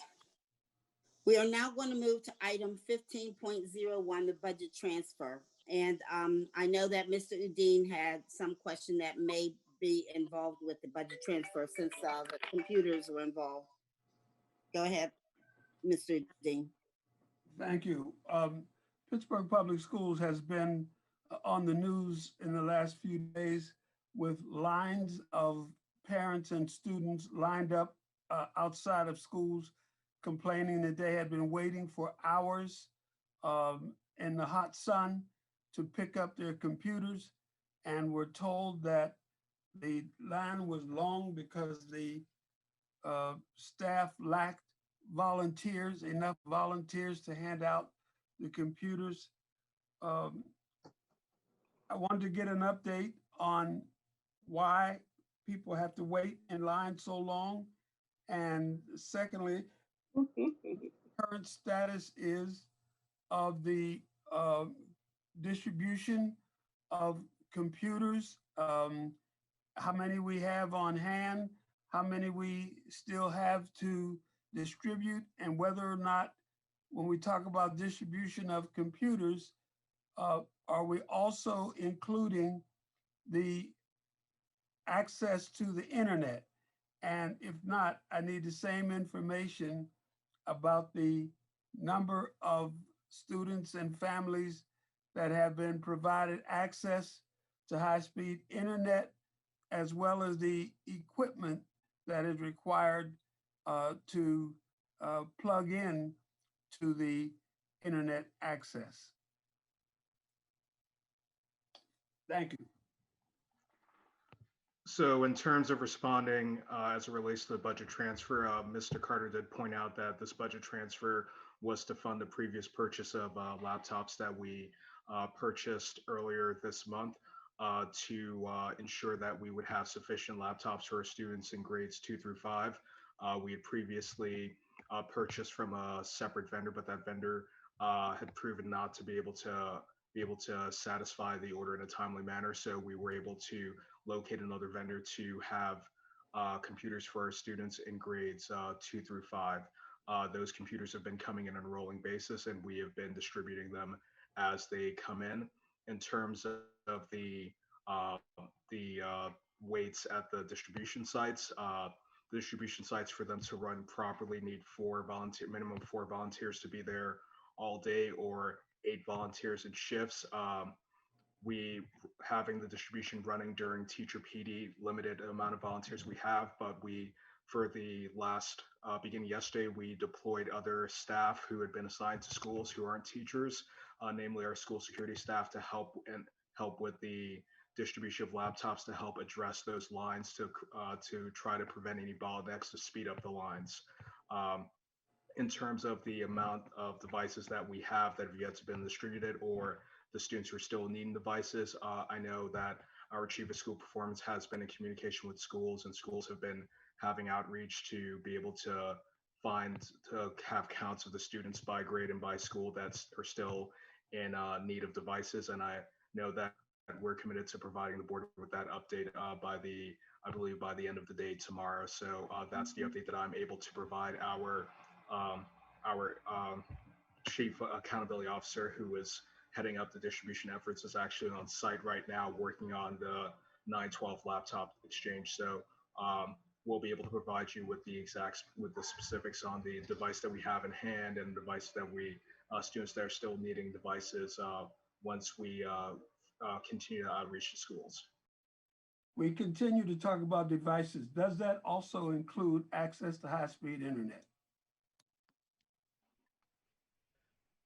So the devices I'm mentioning are the laptops.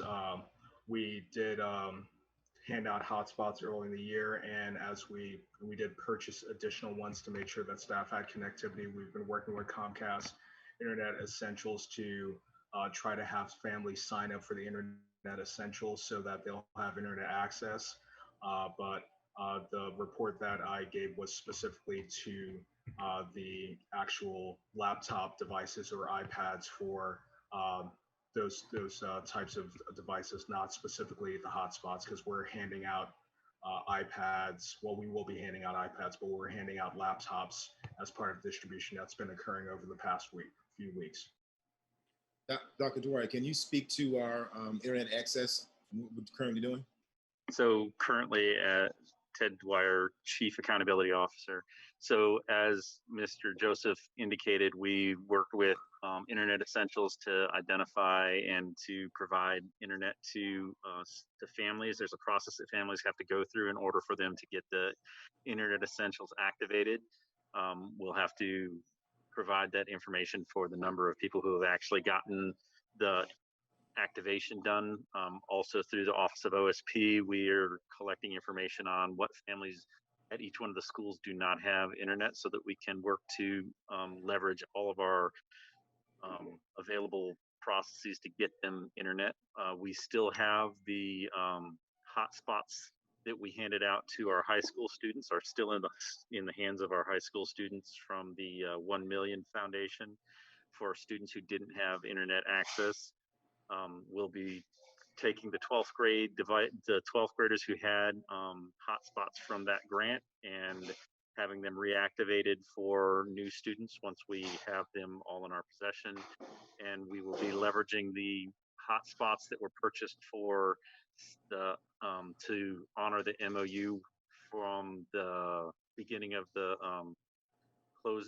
beginning of the shutdown, so that we can provide hotspots to students from that resource as well. You're mentioning more hotspots than actual access from Comcast. I don't have the numbers for the access from Comcast yet. We're going to have to get that for you, and we will update you tomorrow on what we have from them.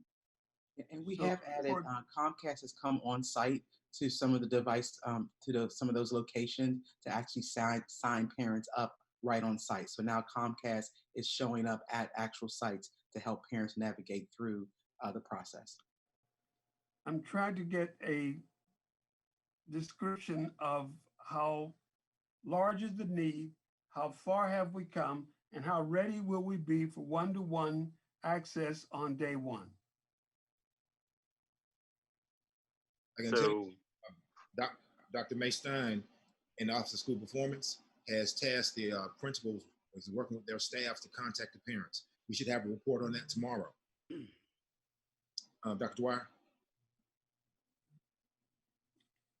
we are also in the process of swapping out devices for the devices that will not work because of the changes in the system for students, which is where I'm at right now. And we're actually staying late today and tomorrow and Friday. And we'll also be out at the sites on Saturday to provide devices out and to swap them out. We also have the 2nd through 5th grade devices. We'll have devices on Friday to hand out and devices on Saturday to hand out to the 2nd through 5th grade. And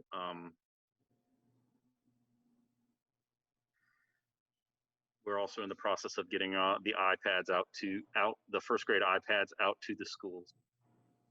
How close will we come to 100% in terms of being ready for one-to-one internet and laptop access on day one? We'll have to wait for the schools to let us know how many people in their schools actually need internet and do not have it. You're asking for You don't have that information. information yet? We have the information that we used last year to get people internet and devices. This is a new year. The pandemic's been going on for 6 months. People have lost jobs and they've not paid their internet bill because that's not important for making sure your kids can eat. So I'm sure that there are some that need it. So we need to reach out, and that's exactly what the schools are doing, reaching out to find out who needs it so that we can work to get that to happen. That reminds me of Comcast. I heard that Comcast was telling people that if they have a back due bill, that they will not get internet access. Have they moved off of that, or are they still holding to that? That is not the case. If they have a back due bill, they can still take advantage of this service that we are paying for. The district has leveraged grant money for. So that is not true. If you have a past bill, you still have to deal with your past bill. But for this service, you can get this service. All you need to do is sign up. And Mr. Eugene, I'm so glad that you asked that question, because I'm hoping that the 268 people who are listening, some of them might be parents, and they can spread that word that if you have a past due bill, you still can get this service. Do not be afraid. Come and get this Comcast. Thank you. I look forward to tomorrow's report.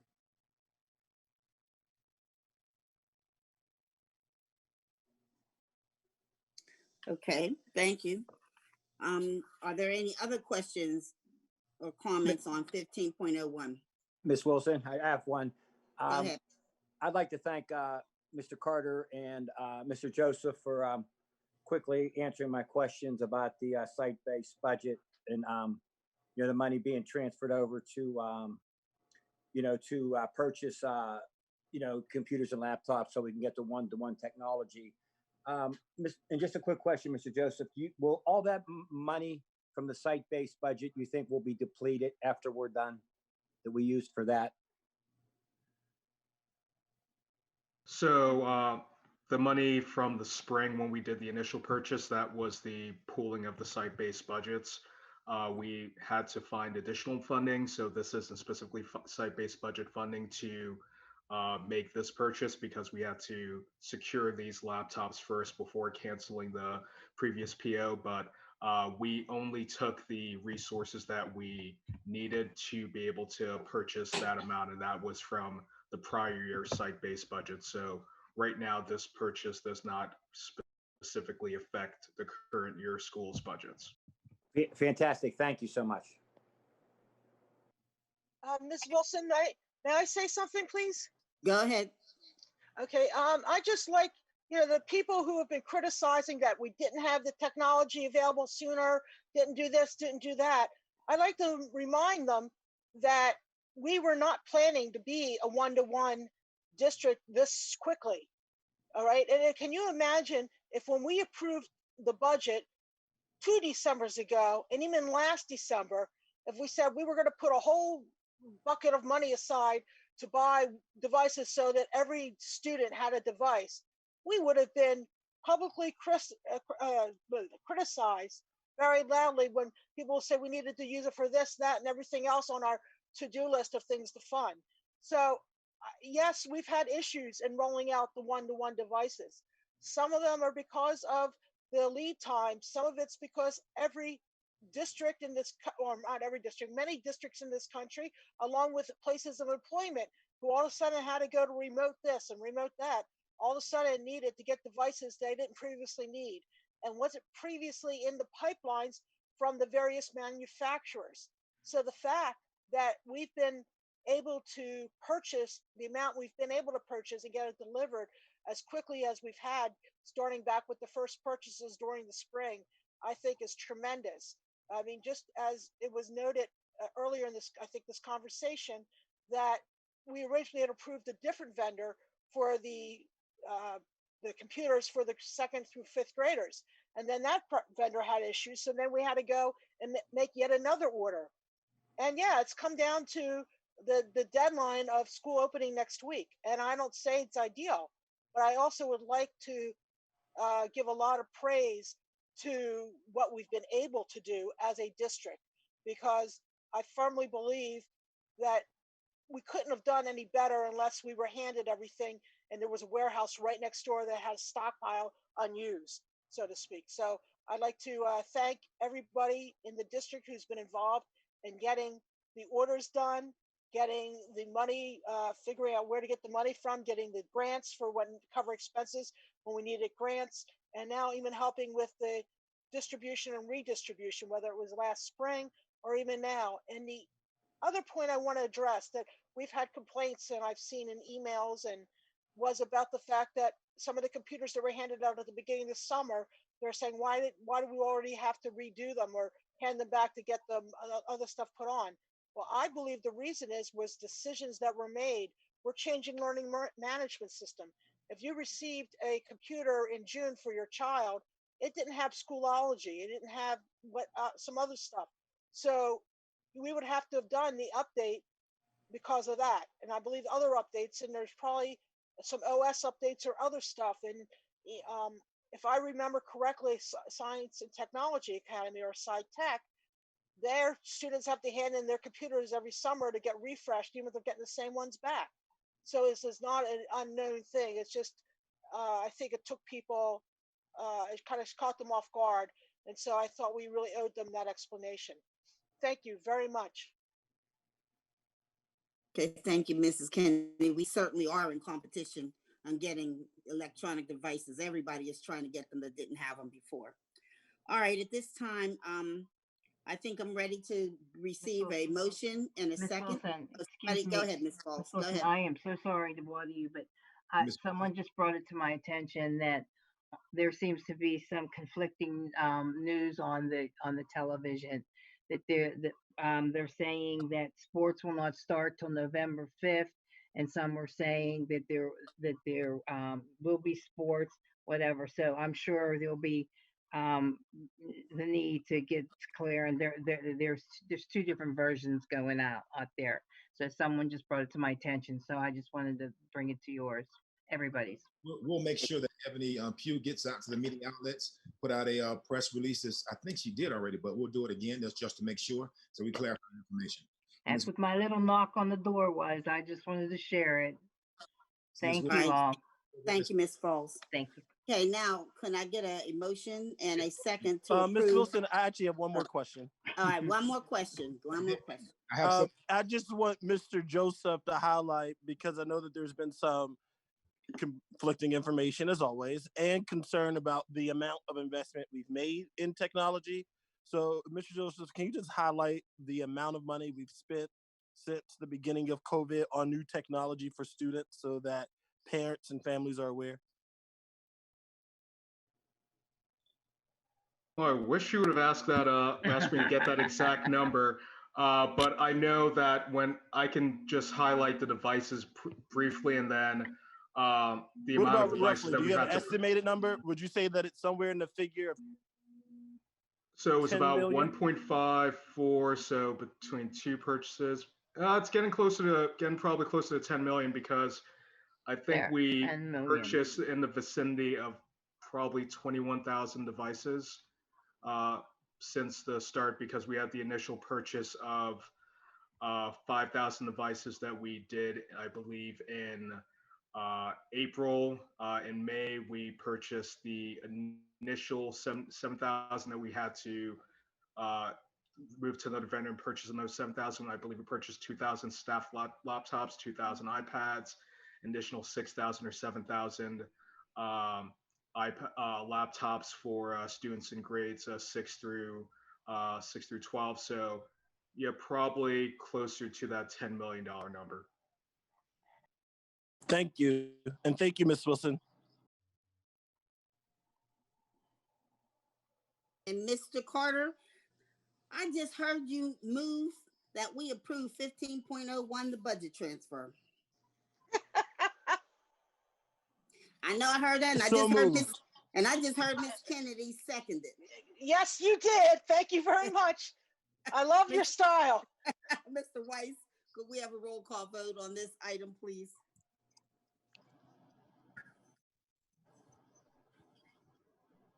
Carter, Yes.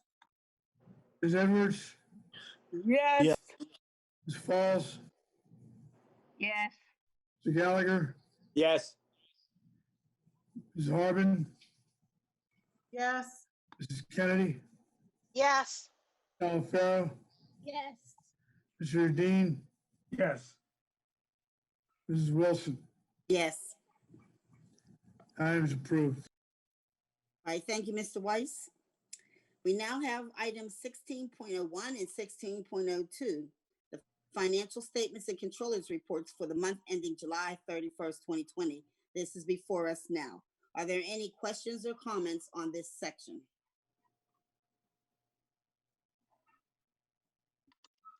All right, thank you. Hearing none, we will move now to item 16.03, the EBE report for August 2020, which is also before you this afternoon.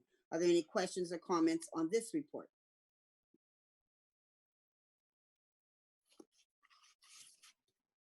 All right, thank you. Hearing none, we will move to item 17.01, which is a new business item. And I'm going to defer this now to either Ms. Talaferro or Ms. Harbin. I've got this one, Ms. Wilson. I just wanted to let everybody know that we are, Ms. Talaferro and I are asking to pull this item and put it back on the agenda next month. I think we've had enough discussion today. And I definitely want to thank everybody that has come out and spoken at the public hearing about it. Please continue to reach out about it.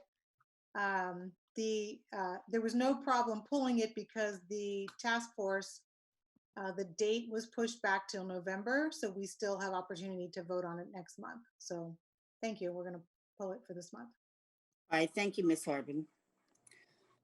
All right, then at this time, we're getting ready to move into the announcements section. And Dr. Hamlet, I believe you have something before we get to the board members, the other board members. Yes, thank you, Ms. Wilson. I just want to thank the board for this vote of confidence. And while the misdirected self-interest of a few attempting to take away from the progress we have made together, we are now able to move forward squarely focused on improving student outcomes for students. With only 35 of the 137 Council of Great City Schools recommendations left to complete, and the groundwork that has been laid with the initiatives of our Expect Great Things strategic plan, we have laid a strong foundation for the next 5 years. One thing for sure is we are living in truly uncertain times.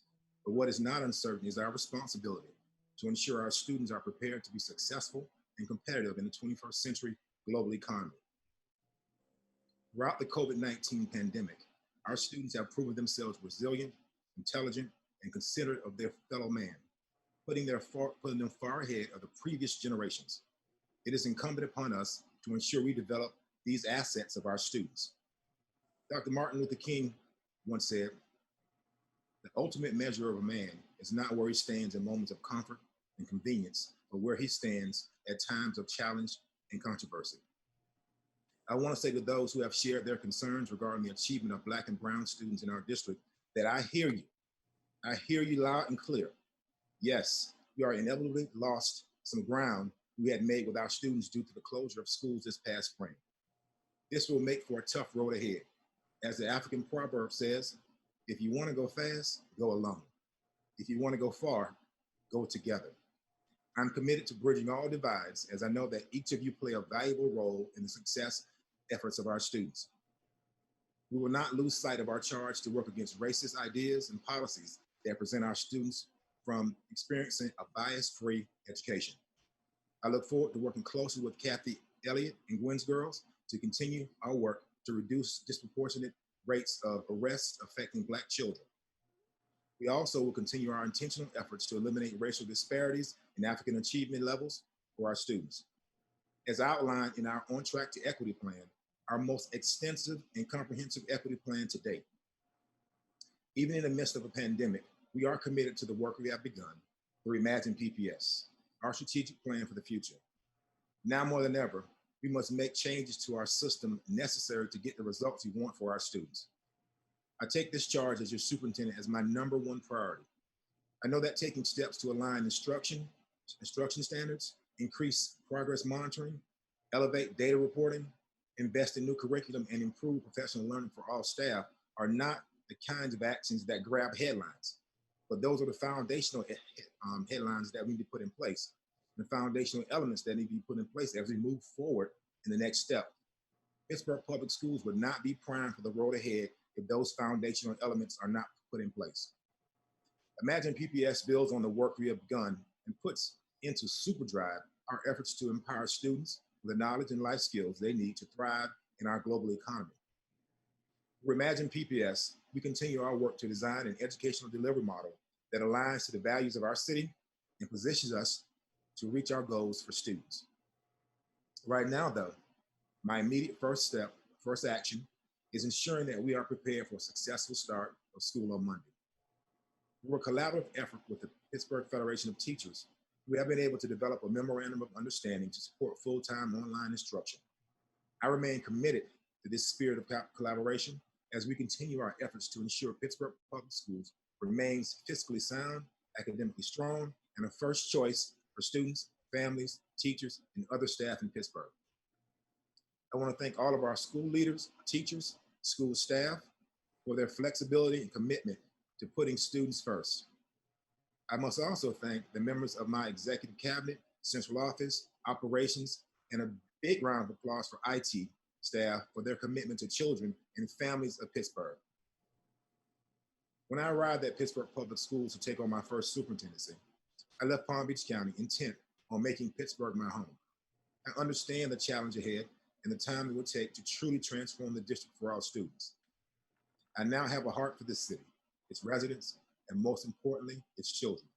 And today, now, we have stability.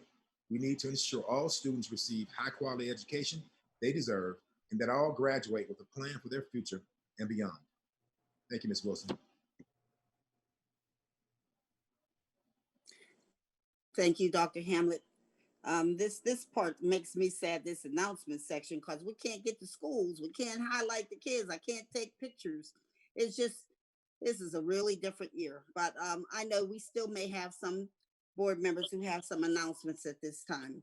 I was looking to see if I saw any hands raised, but I don't see any on this chart. Ms. So Wilson, I have an announcement. Okay, Mrs. Edwards has something. Go ahead, Ms. Edwards. I'd like to read a statement as well. But as I look at that clock over there, we started at 2 o'clock and it is now 6:46. So that tells people how long our meetings last for. And when you get up from sitting for that many hours, there's probably only one room we look for. So I'm just saying. But I want to say thank you for the opportunity to apologize for my mishap last week. It certainly was a humbling experience for me, but was not intentional. Since that time, I'm aware of many accidents that have taken place during virtual public meetings. During the pandemic, I have experienced an increase of virtual meeting hours more than ever before. The demand on my time has caused me to multitask when some meetings are proceeding. Like many women and caregivers across the country, this has been a challenging time to achieve work life balance. It's been nearly impossible. My public commitment and duties as an elected official have never been more sound with decency and integrity. My record is strong, and my support of our district and our students is my priority. While I regret the incident, I remain committed, resolved, and focused on my responsibilities to educate all children. Even when I make a personal and private mistake, I won't do it again. Hopefully, someone can learn from my experience and turn the camera off when you need to. I want to thanks to all my supporters who kept me focused. I appreciated you all. I got about 200 calls. I talked to everybody, and they just do what they do. Keep going, keep helping kids, keep doing what you're doing. We need you to do that. So at this time, I would like to welcome back to school for 2021 all staff, students, parents, partners, and community organizations. Coronavirus has led us to our first 9 weeks of virtual learning. To our staff who are returning, thank you for your sacrifices to work during a pandemic. Staff, please work together to educate all students. Parents, call school principals if you don't have electronic devices. Parents are partners in their child's education. Ask questions when you need answers. As I have already learned, turn off those cameras when they are not needed. Wake up, everybody. Time to teach and learn a new way. Together we can do it. Best wishes for a successful school year. I'd like to thank Ms. Curtis Dean Walker and specifically the Greenway Food Service staff. I've watched them help people week after week, beginning in March when I myself do the same thing. Pack my vehicle with all the boxes, food boxes, and take them to people who do not have vehicles. We all got to work together. We all got to treat each other the way we want to be treated. That's the only way it's going to work. Thank you. I'm done. Okay, thank you. Thank you, Mrs. Edwards. All right, we have Miss Telefero, and then she'll be followed by Mr. Carter. Okay, thank you, Miss Wilson. I'll keep this brief. First of all, I'm so excited for this is my first school year, start of a school year as a school board member, and though it's different, it's definitely an honor and a privilege to be able to take time last Friday to volunteer for the book bag distribution down by Heinz Field. And I just want to thank all of the administration staff and everybody who volunteered their time and put so much thought and effort and work into still being able to do our back to school event that we do annually. But I think what I want to share is how inspirational it was to see truly everybody all in to, really get our students ready and back to school. I want to thank the Pittsburgh Pirates, the Pittsburgh Penguins, the Pittsburgh Steelers. We're a sports city, and to see the representatives from those, major franchises come out and donate their time and their resources to be able to support our Pittsburgh public school students was inspirational. Also, I know PNC Bank was a huge factor in that. There were representatives from the mayor's office. There were representatives from Pittsburgh Police Department. There were, community organizations like 412 Food Rescue, all there to be able to get all of our students school supplies, book bags, even though they're not going to be using them for the first 9 weeks, but they can at least keep all their things together in one place. And also to be able to distribute food. So I just want to thank everybody who put forth effort into making that event happen. I'm an event planner by nature. And so it was just wonderful to see such a successful event, pop off with cars back down the street, but people were, be able to get what they need. And then the last thing I just want to share, we voted in the educational section for two organizations that are very near and dear to my heart. One Nation Mentoring and the Way organization, and the work that I've had the privilege of seeing both Kevin McNair and Kevin Alton do with the young Black boys and students at Brashear High School is incredible. And I shared, my thoughts when we had a gender review last week, but I want to take the time to share it again, because this type of programming and the support that these, Black men give to our students, and not just the boys, even though they work directly, with the young kings in their group, but also with the young women and the relationship that they've established with the staff, and really going over and beyond what they need to do in order to support our students. And that to me, again, is what, when I say, we have to, kind of put everything to the side and roll up our sleeves and do the work. Those two individuals and the people that support their organization and the work that they do at Brashear is definitely needed. And I aspire to see that type of work someday be district wide, because I think all of our students deserve that level of support and that level of commitment to making sure that they're not only academically successful, but also successful in their social and everyday lives. So I just want to thank both Kevins representing the organizations, and it's truly an honor to be able to make sure that their work can continue in our schools. Thank you.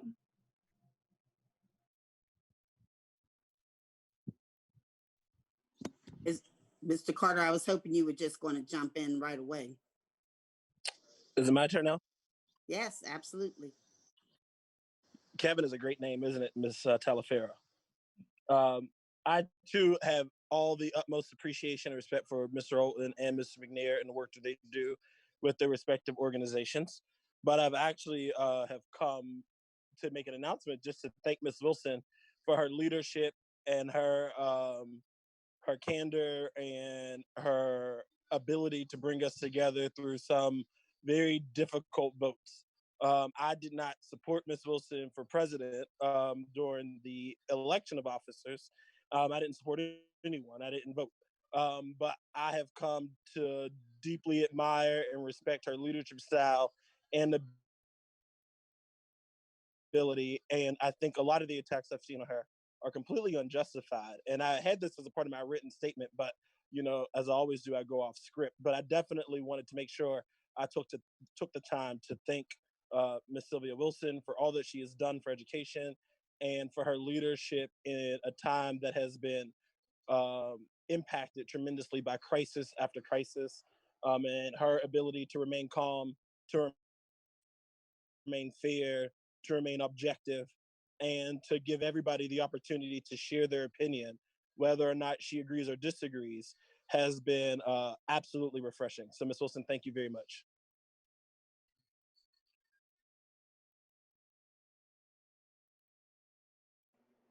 Thank you so much, Mr. Carter. Are there any other board members that wish to have any announcements at this time? Ms. Wilson? Yes, go ahead, Mr. Gallagher. Thank you, Ms. Wilson. I just want to share a quote with everybody. Unity is strength. When there is teamwork and collaboration, wonderful things can be achieved. And that's a quote from Maddie Estepanic. And I think over this whole process, we have we have so many people to thank. And I learned a long time ago that it's hard to thank people by names because you always leave someone out and you feel like a goof after.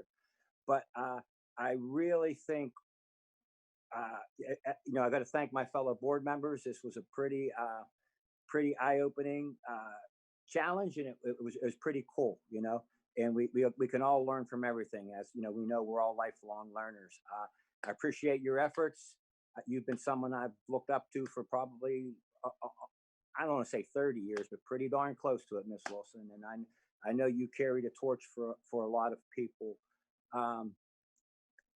The coolest thing is, though, I really, and I hate to use the word I never want to be an Ayatollah, but so I'm going to say we. I think we have to thank the people of our district, the people that have reached out to us, the people that have expressed what we do well, what we need to improve on. I mean, these last couple of months have really, really been impressive. We have a great district. We have a ton of stuff to do, and as you guys know that we're in the classroom. It's a long haul, but it can be done, and it can be done. And as we work together, the next couple years, I think we will get it done because our vision is broadening. We're not,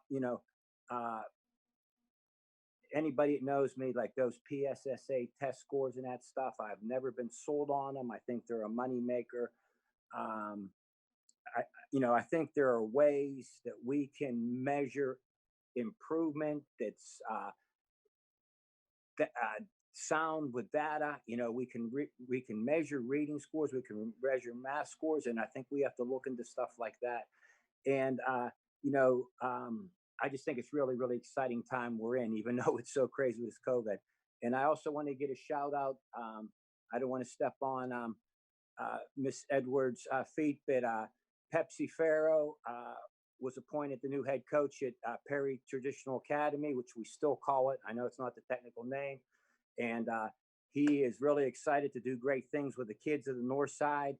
And he is also, to answer a trivia question, he has the longest fumble recovery in a state championship game from 1989. I think he went 97 yards. So, the good times are coming. And thank you for that, Miss Wilson. And once again, thank you for your leadership. Thank you. Thank you for talking about Pepsi. And I think I told you he was on my Little League team for 4 years. Yeah, Uptown Little League. That's always great to hear good news about Pepsi or any of the kids that we once had. And just to add to Ms. Teleferro's update on the backpack distribution last week, it started at 11 o'clock and I was there till 1:45. And when I left, and there are 2 lines coming and getting their backpacks and food and bagged lunches and all kinds of good things, books.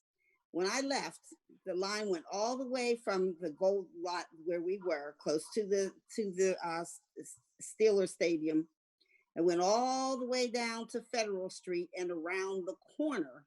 So went all the way down to PNC Park and then all the way around the corner leading up towards Allegheny Center Mall, the former Allegheny Center Mall. So the people were still coming and there was still plenty. And it was wonderful for all the people who did help to volunteer that day. It was hot, but it was still very satisfying to be able to provide things for many families in the city of Pittsburgh. I have nothing else. Are there any other last comments? But if there are not, go ahead, Miss Falls. Go ahead, Miss Falls. Wilson, thank you. And who else? Did somebody else say me too? Miss Harbin. Okay, so after Miss Falls, Miss Harbin, you just go right on ahead, okay? Yeah, I have this formal thing written up, but you know what? I don't like formal things. So first off, I do want to thank Dr. Hamlet. I believed you when you came to this district and you said that you wanted to make Pittsburgh your home. I'm sorry that maybe sometimes it didn't feel like we wanted to make it part of your home, but I know that over the next couple years, all that will change, and everyone will embrace you with open arms because that's the kind of city Pittsburgh is. It takes a while to warm up, but once you warm up and you prove yourself and all that other good stuff, we are a good city, and I am glad you've chosen this to be your home. And I do want to thank Central Office. You know what? As a teacher, I have to tell you something. I never had an idea of what you all did over there in that ivory tower of yours over in Oakland. To me, I just thought there was a bunch of people who set a bunch of rules down and we had to follow them.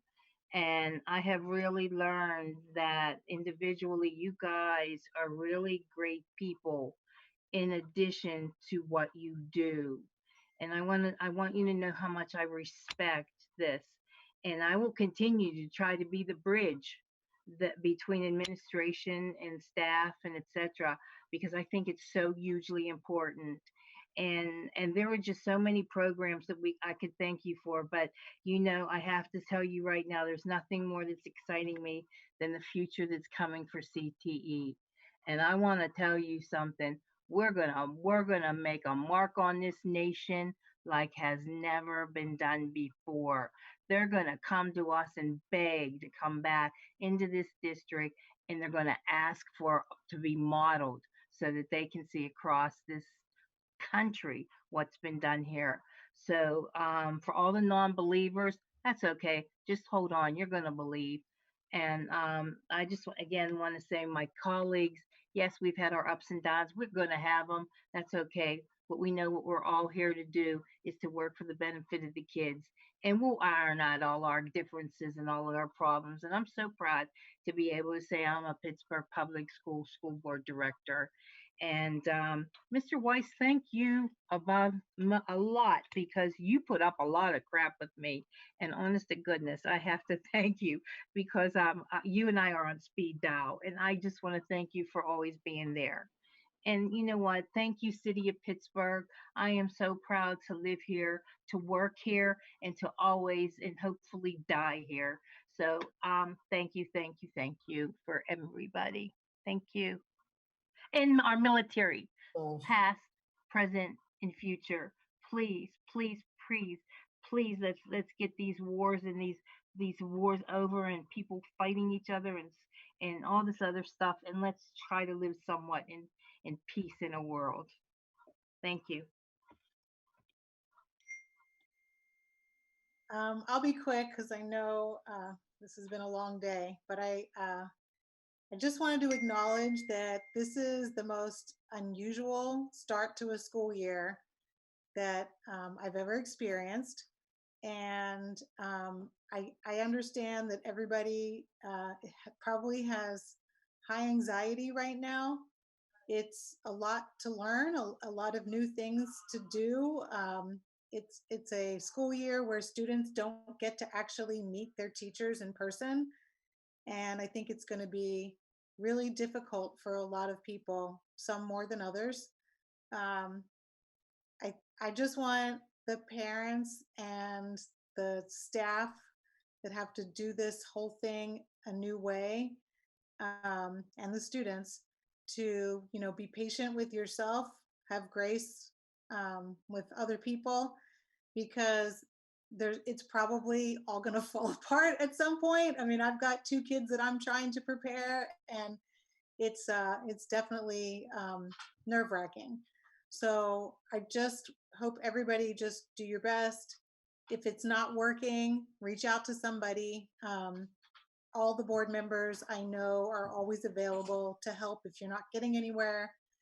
And yeah, we'll get through these next couple weeks, and then it'll be routine and it'll be smooth.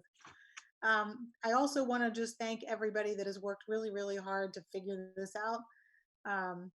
Dr. Hamlet mentioned everybody individually, so I won't do that. But this has, I know, been really difficult, people working night and day to try to figure out new protocols and new practices and just a whole new way of teaching and learning. And I also do want to thank Ms. Wilson for your leadership through this. This has not been easy. And thank you to my colleagues for taking this very seriously and all working together to make a really hard decision. And I look forward to working together to, to continue doing what we need to do. So thank you, everyone. Thank you, Ms. Harbin.